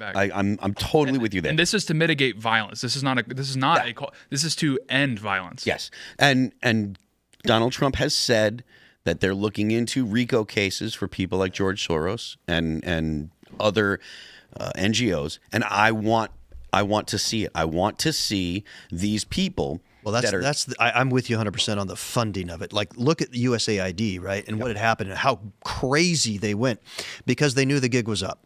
They knew that their funding was no longer going to be there to be able to continue out their subversion. And so, yes, to that extent, we can. I want to be careful, though. Charlie Kirk, he still believed that, right? He believed that, and he said repeatedly that we need to be able to engage in dialogue because when you don't, when that political discourse stops, that's when you have violence. Now, we did see this atrocity, this assassination. I think the reason Charlie kept doing that, I mean, he's 31 years old. He'd been doing this since he was 18 years old. He didn't need to be out there all the time on college campuses. I think he saw, though, the turning point. He saw that, what we talked about at the beginning of the program, that 18 to 34-year-old cohort, has become the most conservative in 50 years. He saw that because of his efforts, that was what has happened. He wanted to keep that going. Are you going to convince everybody? No. There's a certain percentage that are absolutely crazy. They are going to believe whatever they're going to believe. But I think what he's proven is that you were able to take a demographic that was going the wrong way with progressivism, with socialism, and he was able to persuade enough of that. He was able to shift what they call like the Overton window, and get these people in. I think that's why he continued doing what he was doing. And, to the extent that, as Tim was saying, we have a voice. I've got a platform. I've got a microphone in the office that I am in. I'm trying to use it every day. I get called a fascist. I get called names as well. We just had an article written about me just the other day. It's total garbage. Where I'm with you is people need to stop lying. Yeah, freedom of speech is definitely there. I think, Ian, that's what you're saying. People have freedom of speech, but there's a big difference between speaking political free speech and then outright lying. Like defamation. About people. Defamation, libel, slander. We have those on the books. I mean, President Trump has brought this up before. If you're saying this over and over, this person's a fascist, this person's a fascist, this person's a fascist, this person's a Nazi, this person's a Nazi, this person's a Nazi, the intent of that is to authorize violence. In the eyes of your everyday normal American that's not particularly politically plugged in, they look at Nazi and they think the worst bad guys of the 20th century, right? Like of the most bloody century in human history, these guys were the worst in the 20th century. So the point of that, to say that these people are Nazis, that is not to say I disagree with their take on marginal tax rates. Yeah. That is not to say I disagree with their take on tariffs. That is not to say I disagree with their opinion on whatever policy. That is to say these people are an existential threat to the human race. It's equivalent to shouting fire in a crowded theater, right? It's incendiary, that type of rhetoric. It's incitement. Yes. And that's why they're doing it. Well, I It's mean, actually legal to shout fire. it is legal, yeah. Yeah, But I used to think it was illegal. It was like a kind of a. All I'm saying is when you see a post with 500,000 likes where they're saying holding the same politics as Charlie Kirk warrants death, you believe those people when they say that and you act accordingly. yeah. That's all I'm saying. And to be honest with you, like, I honestly think if you just had the FBI doing legwork, right? Just you got this person says something like Tate, the example that Tate laid out. You have the FBI show up at someone's house and say, "Excuse me, did you make these posts?" I think that will change hearts and minds pretty quickly. Well, because they've demonstrated they only respond to that. They don't respond to the debate. And I agree with what you're saying. There's a large chunk of the population, the sensible, normal people who don't have a screw loose, who, yes, they are open-minded. They're willing to have a debate, that sort of thing. That's not the people I'm talking about. I'm talking these people on the fringe, or even these liberals that are just radicalized, like Tim is alluding to, that have lost a sense of what the dignity of human life is like.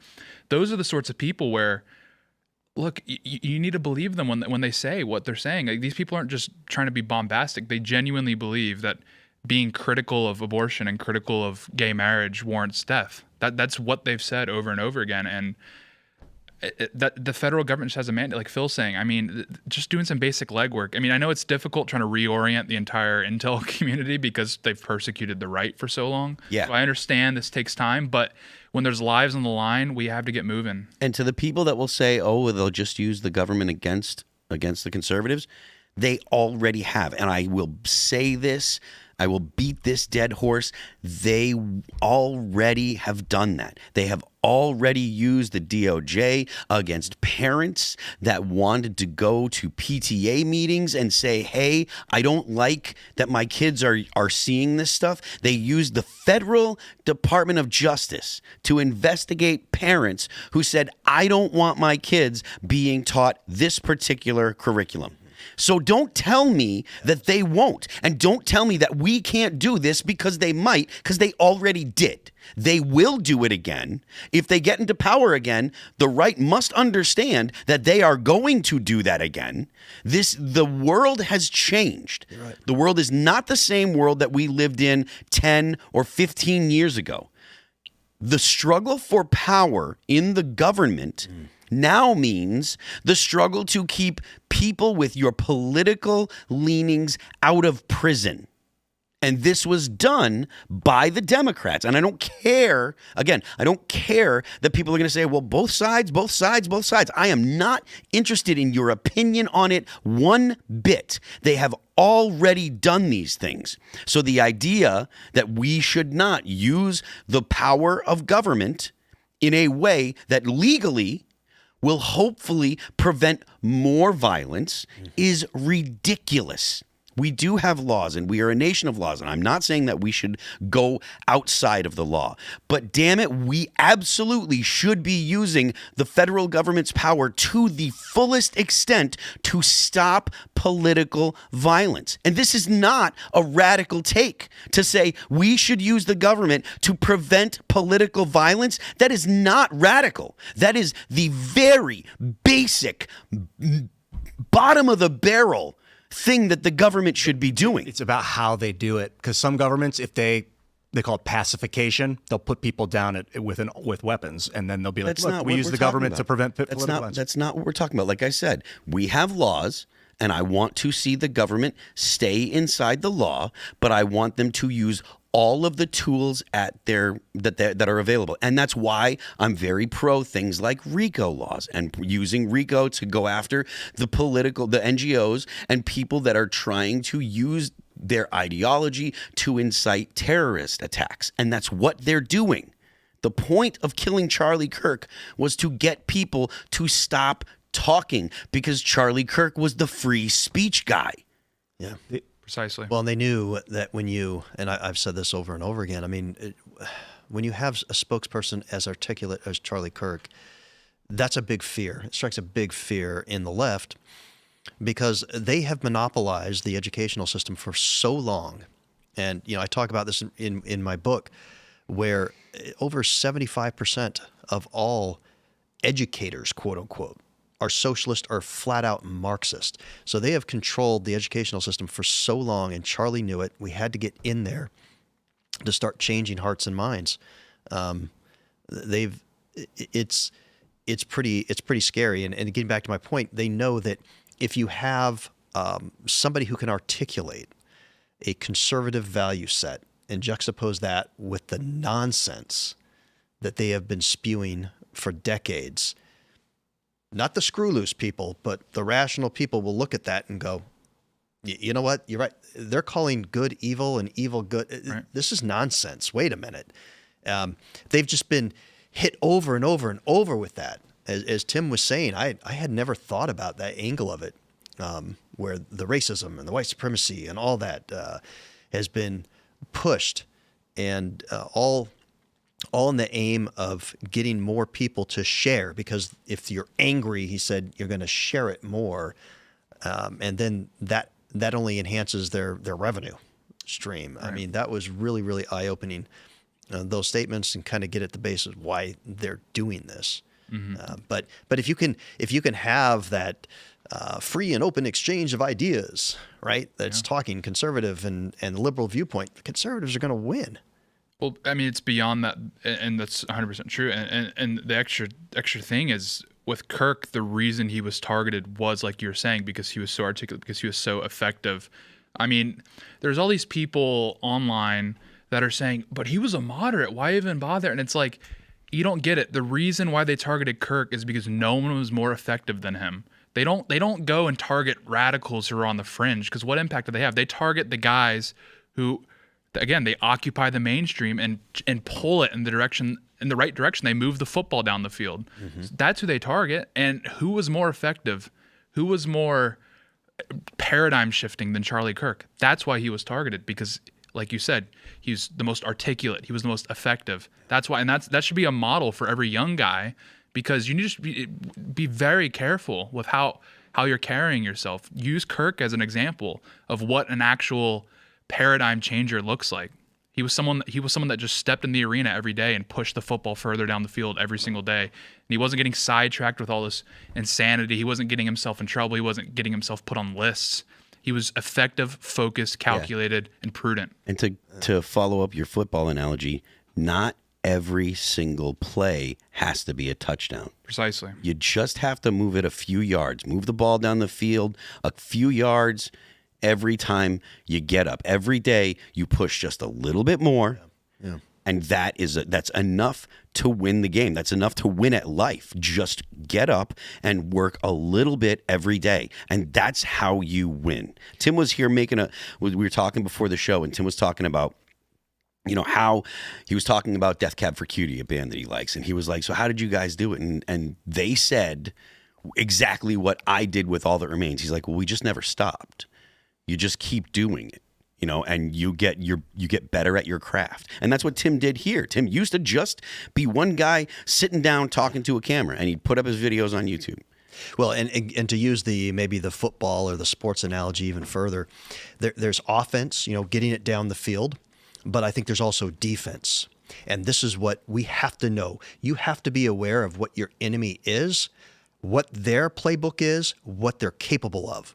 And I think that's what you became so passionate about, Phil, when you were just talking, is that is exactly their playbook. They use this incendiary rhetoric. Yeah. They will malign and mischaracterize somebody like Charlie Kirk so that they can justify an outcome.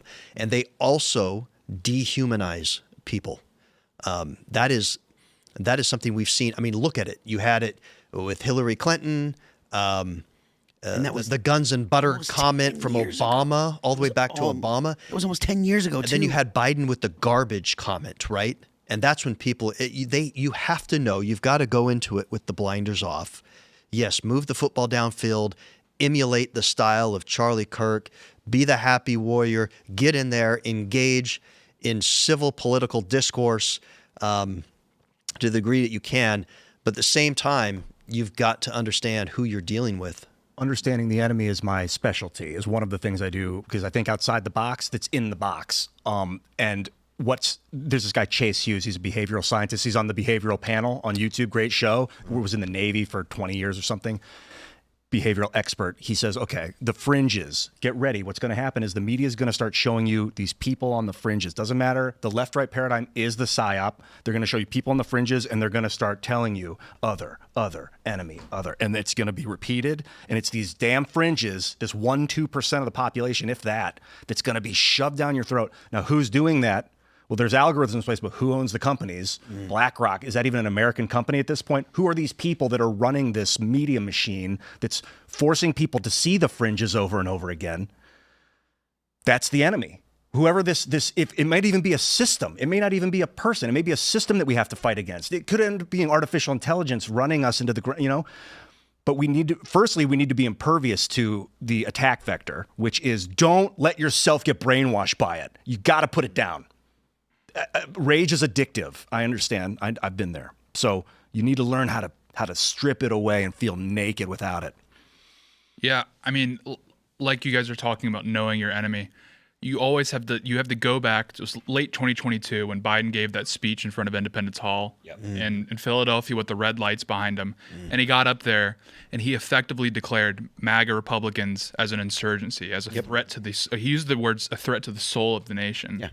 Because he was anticipating that he'd crushed us forever. He wasn't anticipating people like Charlie Kirk were going to dust themselves off and get back on the saddle. He thought it was done, and he thought he could resign us to the history books forever. And people like Charlie Kirk refused to give up. They got back on the saddle, and they moved that football further down the field. I don't even think Biden wrote that speech either. Like, who wrote that? An evil person. Somebody with an agenda. A despicable person wrote that. Someone that makes mistakes wrote that, because that was an absolute error. And someone that has terrible optics or terrible instincts. They just did not anticipate. They did not anticipate that we're going to go. They thought we were going to go away forever. That's exactly what they thought was going to. They thought that was Biden taking a victory lap. That was the regime taking a victory lap on that day, and I'll never forget it. Yeah, I mean, in the annals of history, when you look at that speech, I mean, the way it was framed, it was, with the red and the Star Wars-esque, and the Marines behind them, and normally like Marines with the dress whites on, they look great, It was the regime chest beating. Yeah, they were saying that was the regime standing over MAGA in the ring, chest beating, thinking that we were down for the count. And guys like Charlie Kirk, they just got back up, and now look where we are now. You know what I think is happening? The liberal economic order, the war machine basically built in 1949 after World War II to protect the world from communism. It was set up to control the Earth's economy and destroy communism. So in 1989, the wall comes down, Soviet Union falls apart, communism, Marxism disappears. We have communist China, they're not Marxist. And so we've basically this liberal economic order that's built to destroy communism is no longer needed. But it's like a hammer looking for a nail. It's like we gotta find the end. We gotta destroy communism. What would you say is going on in Europe right now? Then, in what sense? Well, I mean the way that they're behaving, right? The way that the Europeans are behaving, it doesn't seem like they care much for liberalism, democracy, or any of the things that they would ostensibly say they do. I think that the order that's controlling the media apparatus, the liberal economic order, is like a dying vestige of a system that we don't need. Like taking over the world militarily was their goal. It was a military victory, and they figured out, we can't do it. Same with the Romans. They couldn't do it. They didn't have the technology to control the earth. We couldn't do it. China and Russia are too independent. India's too independent. So they're still, but aspects of it are still trying to control the world through military force and importing, villains to clamp down on their populace. This part, I mean, this is part of the whole NATO argument too, right? It's the hammer and nail concept, because NATO, what was it built for? To go ahead and deter communism from continuing the Russia march into Eastern Europe. And then 89 happens. And I, in part of the research for my book too, I was shocked we've spent $22 trillion, the U.S., in NATO since its inception, if you did not know that. $22 trillion. President Trump, thank goodness, gets in there. Again, he's like, look, this is nonsense. You're going from 2% to 5%, right? And countries are now starting to hopefully take care of their own defense. That's been the issue, at the front was with Ukraine. On that war with respect to NATO and entering NATO and all that. But I hear what you're saying, that liberal economic order, you're talking Bretton Woods, post World War II, that was stood up. Perhaps there's something there to it. But this is time for all of us to stand up.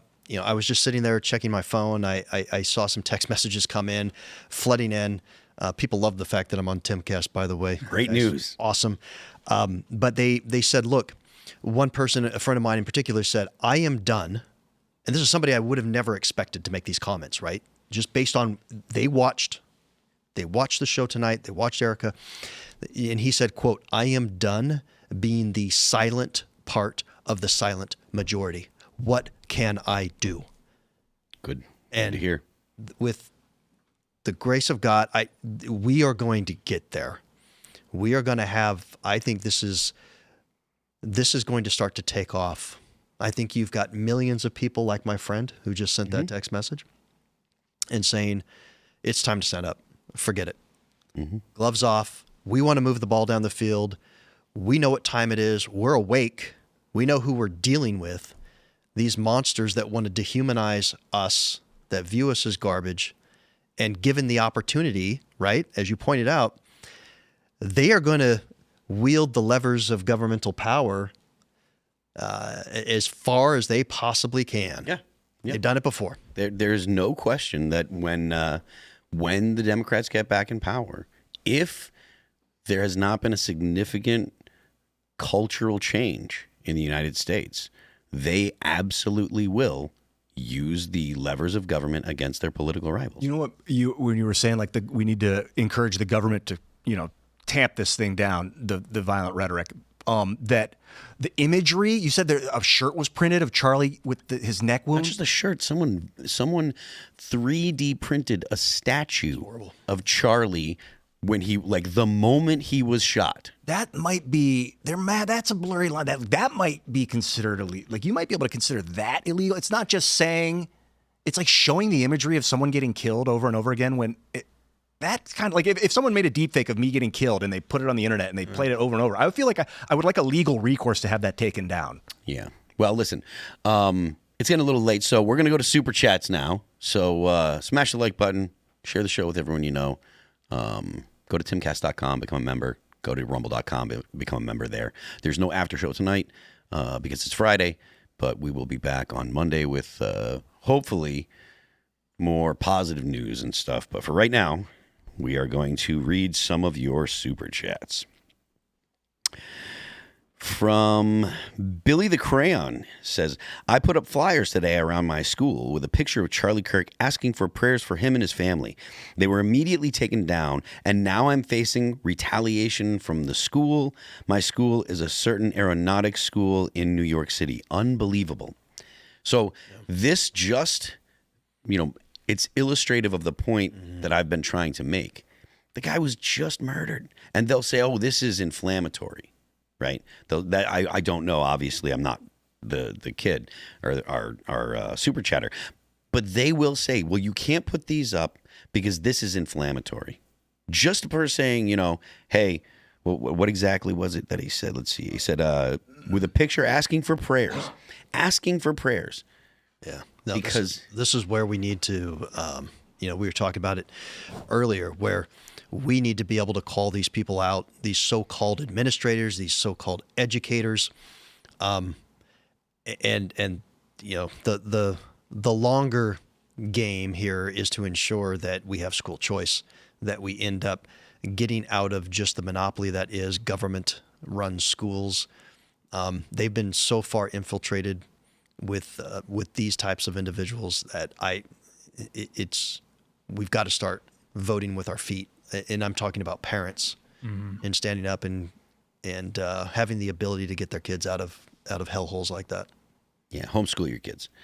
Let's see. We've got Quantum Strange Quark. Oh, where'd that go?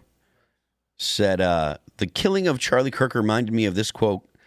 I fear all we have done is awaken a sleeping giant and filled him with a terrible resolve. I tell you what, if Erika's speech is anything to go by, I think that you might be right, or that quote might be, correct about our situation. That's a wild one. Is that from the Germans? No, that's from Japanese in World War Admiral Yamamoto in World War II World after War II. Pearl Harbor regarding USA, or after the Pearl Harbor attack.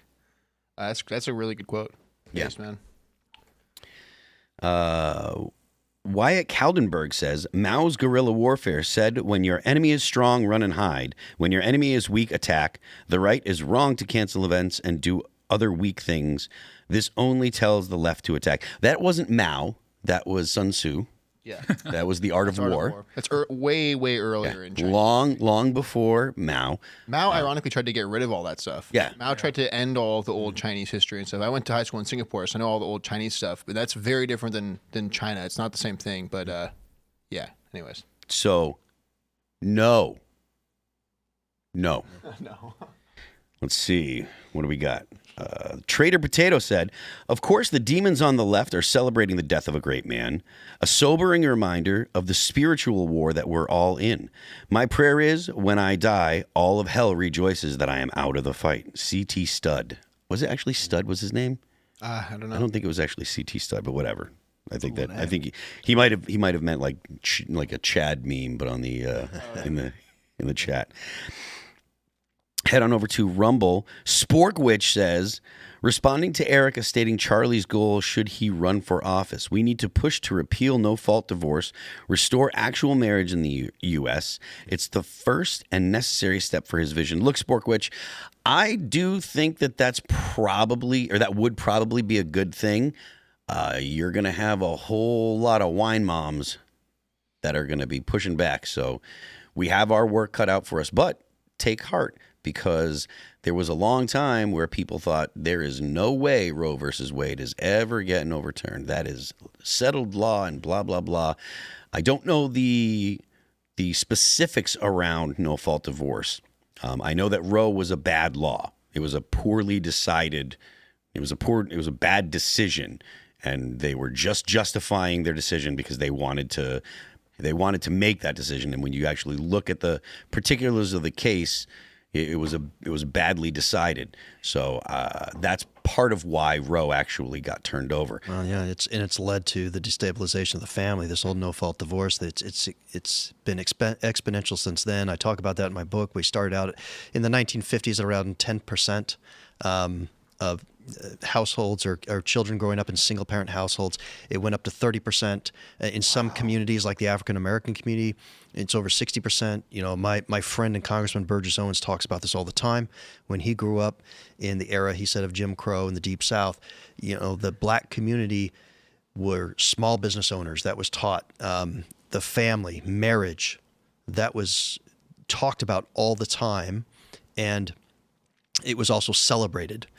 And it isn't today. And Charlie, in his messaging on college campuses, you could hear him say that. You talk about the woman actually marrying the government, right? Yeah, that was by design. Is that in the 1960s, they basically rolled out all these programs that made it economically more advantageous, sadly, for people to get divorced and women to be on, assistance, and that has truly been a tragedy in terms of policy. I have a friend that worked with like domestic abuse survivors, and I was like, should we get rid of no-fault divorce? Because it seems to me like it had destroyed people's faith in each other. Like maybe she's going to be gone tomorrow. She's like, no, we cannot get rid of no-fault divorce because the amount of abuse that women suffered before that and would if they weren't able to leave and they can't prove it in court that he hit her or that he's threatening her. That was her argument, and that was only a few weeks ago. So that's been ruminating.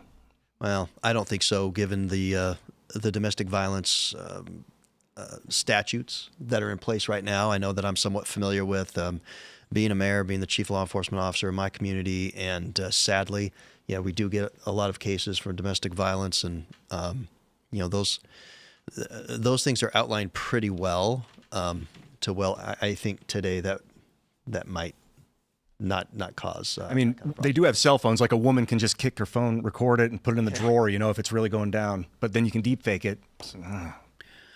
The One Gamer says, the worst thing to do is respond violently. Don't destroy what Charlie helped build by being violent. 100%. Yes. That's why we're advocating for the government to do it. We want to see the federal government, who has the monopoly on violence, to fix the problem.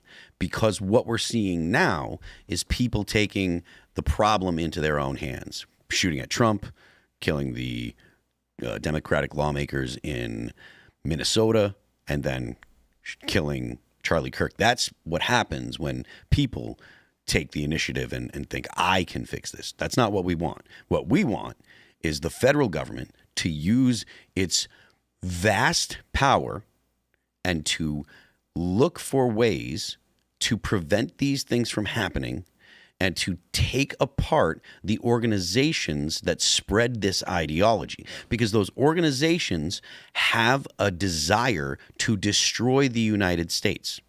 They want to see the U.S. destroyed. They don't believe in our Republican form of government. They want to see a different form of government. And that is an attack on not just the federal government, but that's an attack on the American people.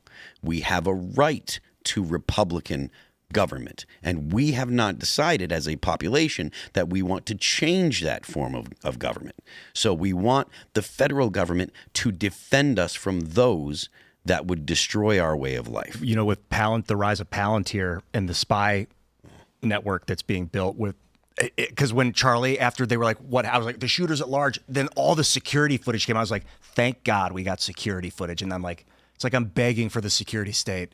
Like this apparatus that's being built around us, is it? Because it will prevent crime, but if you need to break an evil law, can't really do it if everybody's spying on you 24/7. It just feels like that's the path that if we're like, let the government fix it, they're going to be like spy tech everywhere. Well, I mean, we actually do have the ability to choose a different path. We can use the levers of pressure on the government. Look, Donald Trump is extremely responsive, right? When he is proposing a policy, and if the American people are like, no, no, no, and there are enough people making noise, he will actually he will rethink the policy, and he will look for stuff that actually seems popular. Now, whether or not the American people know. Well, I think go ahead. Well, I think to Tate's point, right? It's these RICO cases, it's defunding these malactors, the system that you referred to, Ian, where you may have these systems that are monetizing, sowing all this discord, right? To the extent the government can prevent that from happening, I think is something that is not only within their purview, but something that I think that should be done. That's what I'm hearing them say. I got to ask you this good question, because you're the chief law enforcement officer of your city. Right. And so I talk a lot about law and chaos, order and chaos, and then also good and evil. And sometimes you have law that's evil and chaos that's good, like Robin Hood or something. How do you, as the chief enforcement officer, how do you handle that? Like, if you believe a law might be evil, do you feel a duty to break that law and do the good thing to violate the law? But your duty is to uphold the law. So, like, what do you do? Well, this is getting to why moral governments. In my book, I've got 6 pillars. I say the whole thesis of it, Heirs of the Revolution, by Trent, Staggs, by me. How about that? Is we need, because of President Trump's victory, we have a once-in-a-lifetime opportunity to get back to the level of government that our founders bequeathed us. We actually inherited. That's why it's Heirs of the Revolution. And I actually cite JFK in his inaugural address, a Democrat. I did it intentionally, that he actually said, used that phrase, heirs of the revolution. He understood that we had inalienable rights, life, liberty, property, control, acquisition of property is, the pursuit of happiness. That these are inalienable. They come from our Creator, he said, and not from the, quote, generosity of the state. And that was so unique about the American experiment. And that is why all law is really moral, because any law that you have, ultimately, the punishment of takes away life, liberty, property. And that's why we need to have a moral basis. And so one of my 6 pillars is not just restoring citizenship, elections, it's restoring moral governance. That's why, John Adams had said that our Constitution was made only for a moral and religious people and is wholly inadequate to any other. There is a reason for that. And it's because law is actually in our American republic. It has to be based on morality. But you said if you break the law has to be good because if you break it, you will lose your property. But that sounds like.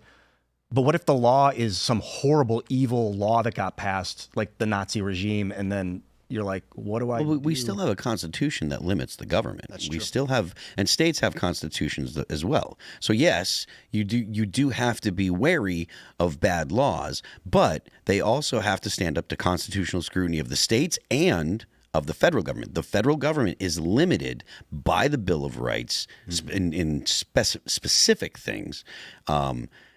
But it's also the powers that it does have are outlined in the Constitution. So, okay. Well, first, then I guess to answer my question, you appeal to the federal Constitution. Not necessarily. You can start with the state level because all the states have a Constitution as well. And then you just pray that the Constitution is good, or we constantly amend it to make sure it's always up to par so that we can. Huh? Well, like if some lawmakers were like, we passed the new bill and now we're going to do evil thing. And you're like. Then you can appeal to judges.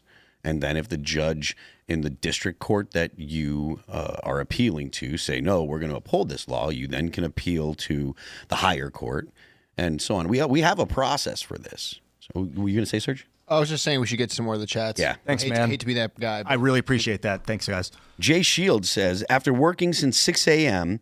and working out, I came home to find my wife crying over Charlie. Now I'm watching the widow of a good man exude strength in her darkest hour while I hold mine in my arms. I have never been more moved. You're all good men. Do not relent. Cheers, man. Never surrender. We won't, man. Is that the Jake Shields? Thanks. Jay Jay Shields, Jay. not Jay. That was No, Jay that was not Jay Shields. It's the Jay Shields? It's a very different Jay Shields. Shields.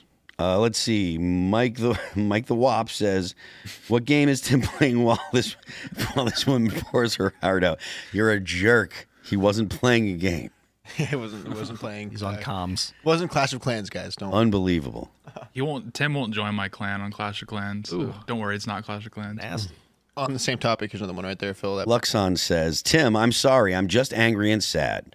I made the comment about your phone. I apologize. Also, bro, they killed off our ramp to the Mass Divide, so a lot of us feel on edge that more violence is coming. Look, we all do. And that's why, sitting around this table, we've been saying for multiple years, where's the off-ramp? We've been looking for it. We have been trying to figure out how we can stop the terrible things that are laying in front of us if we don't change, if there isn't some kind of change. And I think that it has to be societal. Tim's talked about changing the culture, and that being an important way. And it's true, and it's working. Because if it wasn't working, people would still be afraid to go out in public wearing a Donald Trump hat, or people wouldn't have been courageous enough to vote for Donald Trump. So it's working, but it's a slow process. So hopefully we can make the changes we need before things get too bad. Let's see. JJ Mac A says, y'all need to read the Gospels about Jesus' life. More importantly, read about Jesus' betrayal and death. Put yourself in the disciples' shoes. Charlie's story is a fractal of Christ. 1 Corinthians 11:1. So I don't know that particular verse, but it's probably a good idea to check out. The Bible's got a lot of wisdom in it. So let's see. P. Soupy says, this won't be popular as much as I want his killer to also face the sword. Somehow I believe Charlie wouldn't want him to. Tate, you said God loves us. He also loves Charlie's killer. I don't know. This sucks. Look, you're 100% right. That's what Charlie would want. And anybody that knows anything about Christianity knows that Christ would say, forgive him. And if the killer repents and says, hey, look, I know what I did was wrong, and I'm throwing myself at the mercy of the Lord, he would forgive him. But humans aren't the Lord, and we have a justice system, and the justice system is going to run its course. Well, and that's why murder is so difficult, because the restitution component of the repentance process. Yes. How do you make restitution for somebody once their life is gone? And Yep. that's what they call biblical justice with respect to this in particular. Yeah. All right, we're gonna go ahead and read one more. What do we got? We'll keep rolling for a little bit. What was that? We'll keep rolling for a little bit. It's rock and roll. Okay. Ken A says, based on Tim's Waters appearance, sounds like we need to get people spending time online, posing, behaving as kids, and see what gets sent their way. Treat this like people online catching predators. I mean, I don't have a particular problem. Like, I don't have a principled problem against trying to lure out criminals. I think that it's fine. I think that it's fine when people do it with predators. I don't know that it would be particularly efficacious, though. Like, I don't know that it's going to produce the results you want, because as much as we want to find the people that might commit crime, like commit a violent act, they, in a country of 350 million or 330 million, they are still fairly rare when you're dealing about political violence. When you're talking about political violence, it's not something that's particularly common. Now, obviously, as the temperature is raised, it is becoming more common, and we don't want to see them become more common, but it has. But I don't know. I would defer to law enforcement as to what the best means is to do that. I don't know if you have some kind of input on that. Do you think that honeypots are a good idea to find terrorists in anime chat rooms? Oh gosh. Well, any way we can root out evil, boy, that is something that we need to be able to definitely be able to do. But that's I've seen that. I've seen like the ICAC program that our police department participates in with others. It is just rather alarming the extent to which some people go and actually commit those types of crimes. But I think what I was hearing from Tim, though, on the Waters show was Jesse Waters, was that we need to be able to have understand where the sowing the seeds of contention are coming from, and a lot of it seemingly is much more systemic than we thought. And it because there is this revenue or profit motive on the part of some of this big tech. They found that we're driving, and they're able to share more so angry posts, and they try to incite that type of anger and reaction from folks. So I know there's a lot of lawsuits from the various states. Even Utah has been suing a lot of the social media channels and others for a lot of this addictive type of behavior that the social media companies have been really propagating on the American people for so long. All right, I got two more I want to read over real fast here, so let me get the other one for you that I had up. Was it the Buddy Rabbit one? The one that was above it, 1 second here. This one right here, I think from Jonathan McCormick. Jonathan McCormick says, Charlie lived a life publicly that many of us strive to live every day. Being a good father, a loving husband, strong in faith, having the courage to share and debate ideas, proclaim Christ, and they killed him for it. That's why it's so painful. I mean, all of those are legitimate reasons as to why it's so painful. I can't say that, there aren't other reasons that I think it's particularly painful, but I think that everything you said is right on the money. I think that something that said was they killed him. I've been hearing this a lot, that they killed Charlie, and I'm like, it was a guy, and then I'm starting to think of the algorithmic incitation where it makes people crazy. It's like, who is they? Is it an emergent thing that caused this guy? Was it a cabal of people involved? I don't know. Well, I think yes, it was one guy, one shooter in particular. But I have to think, and coming from Utah and knowing the people in Washington County, like this guy came from Washington City and then went up to Utah State University. It's what we were talking about, how the educational system, particularly higher education, is a cesspool of woke indoctrination. And so I think the they, perhaps when people are referring to that, at least what I think of is all those that contributed to the indoctrination. How do we fail this kid? Yeah. 22 years old, that he thinks somehow over the course of just a short period of time, as he goes into university, like what's going through his mind and get him to that stage that he thinks it's okay to go place himself on a rooftop, get a 30-06 bolt action rifle, and shoot somebody who, as this person, this viewer is said, was such a great person that all they did was try to espouse, Christianity and open, free debate, exchange of ideas.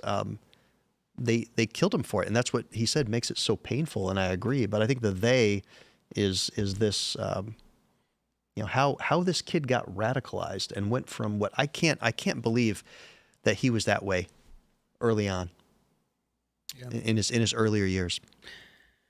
Last one right here. From Buddy Rabbit says, we don't have a choice. We needed him as our quarterback. It doesn't matter. Still need to complete the season. Still need to play the game. Still need to fight. Remember, Charlie wasn't a victim. He was the victor. They had no rebuttal. We won the argument. Do not stop. Amen, man. I tell you what. Thank you. Couldn't have said it better. So I think we're going to wrap it up here. So Mayor Staggs, if you want to shout anything out, talk about your books, go ahead. Oh, well, no, thank you. It's an honor to be here again on the show, guys. It really, really is. And it is a very, very difficult week. I understand that. It's painful for folks. As Erika indicated, I think we need to seek out God's help, without a doubt.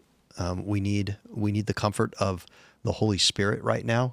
That's what it's there for and intended to do, and to be able to comfort us and get us through such challenging times. But I'm really grateful for the show and all that you guys are doing too, to bring about this type of societal change and to get us back into a majority conservative state. The book that I wrote, Heirs of the Revolution, which Charlie Kirk had endorsed. I tell you, he's such a remarkable guy. And Tim and I were talking about this earlier, that whenever he would reach out, Charlie would instantly respond, and he's right. I'm fortunate enough to have great friends like Charlie Kirk, like Kash Patel, Kerry Lake, Senator Mike Lee, that have all endorsed this book. It's very short by design, only about 170 pages. I don't like some of these books that could, are so cumbersome to get through, but it really is a roadmap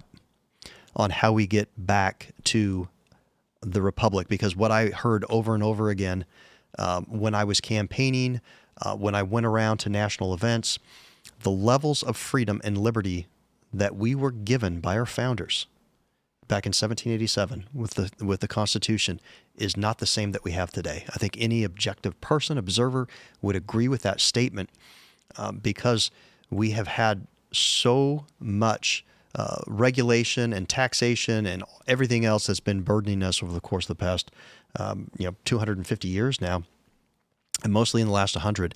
But this is a roadmap to how we get back to that level of freedom. I don't think we need another revolution.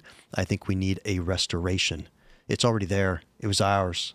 We are the inheritors. That's why I use the phrase heirs of the revolution. So this is a roadmap on how we get back there through these 6 pillars. And I would appreciate everybody checking it out. It is on Amazon, through Kindle or paperback or hardback. Might I see a copy? Yeah, absolutely. I'd like to hold it up. Thank you. This is Heirs of the Revolution. We talked a little bit about graphene before the show. That was pretty fun. And about the fuel sources and how, 36 trillion in debt if your fuel costs 1/10 the cost. Maybe it's only 3.6 trillion in real. Good to see you, man. Thanks for coming, brother. And thanks, Phil and Tate and Serge. Always a pleasure, Serge. Hey, guys, thanks for being here this week and every day. Thank you very much. I'm Ian Crossland. See you later, guys. Christ saves. Charlie reiterated that over and over again. And once again, I know I'm speaking to someone in particular, but you felt the pull of Christ these last few days. It's been a really tough, emotional few days for everyone. Charlie spoke to so many people. So yeah, feel free to message me. I won't be able to get to every message probably, but if you've been struggling with the state of your soul or have questions about salvation, we're all figuring it out, obviously, but Christ is the way, Christ saves. So yeah, you can follow me on X and Instagram at Real Tate Brown. Like I said, my messages are open. I'll try to get to as many as I can, but yeah, stay strong, never surrender. We will see you guys. I'm Phil That Remains on Twix. You can follow the band All That Remains on YouTube, Apple Music, Amazon Music, Pandora, Spotify, Deezer, and all those places. We will see you guys on Monday. There will be clips going up this weekend, and Tim will be back Monday. I'll be here. I'm not sure who the guest is, but we will.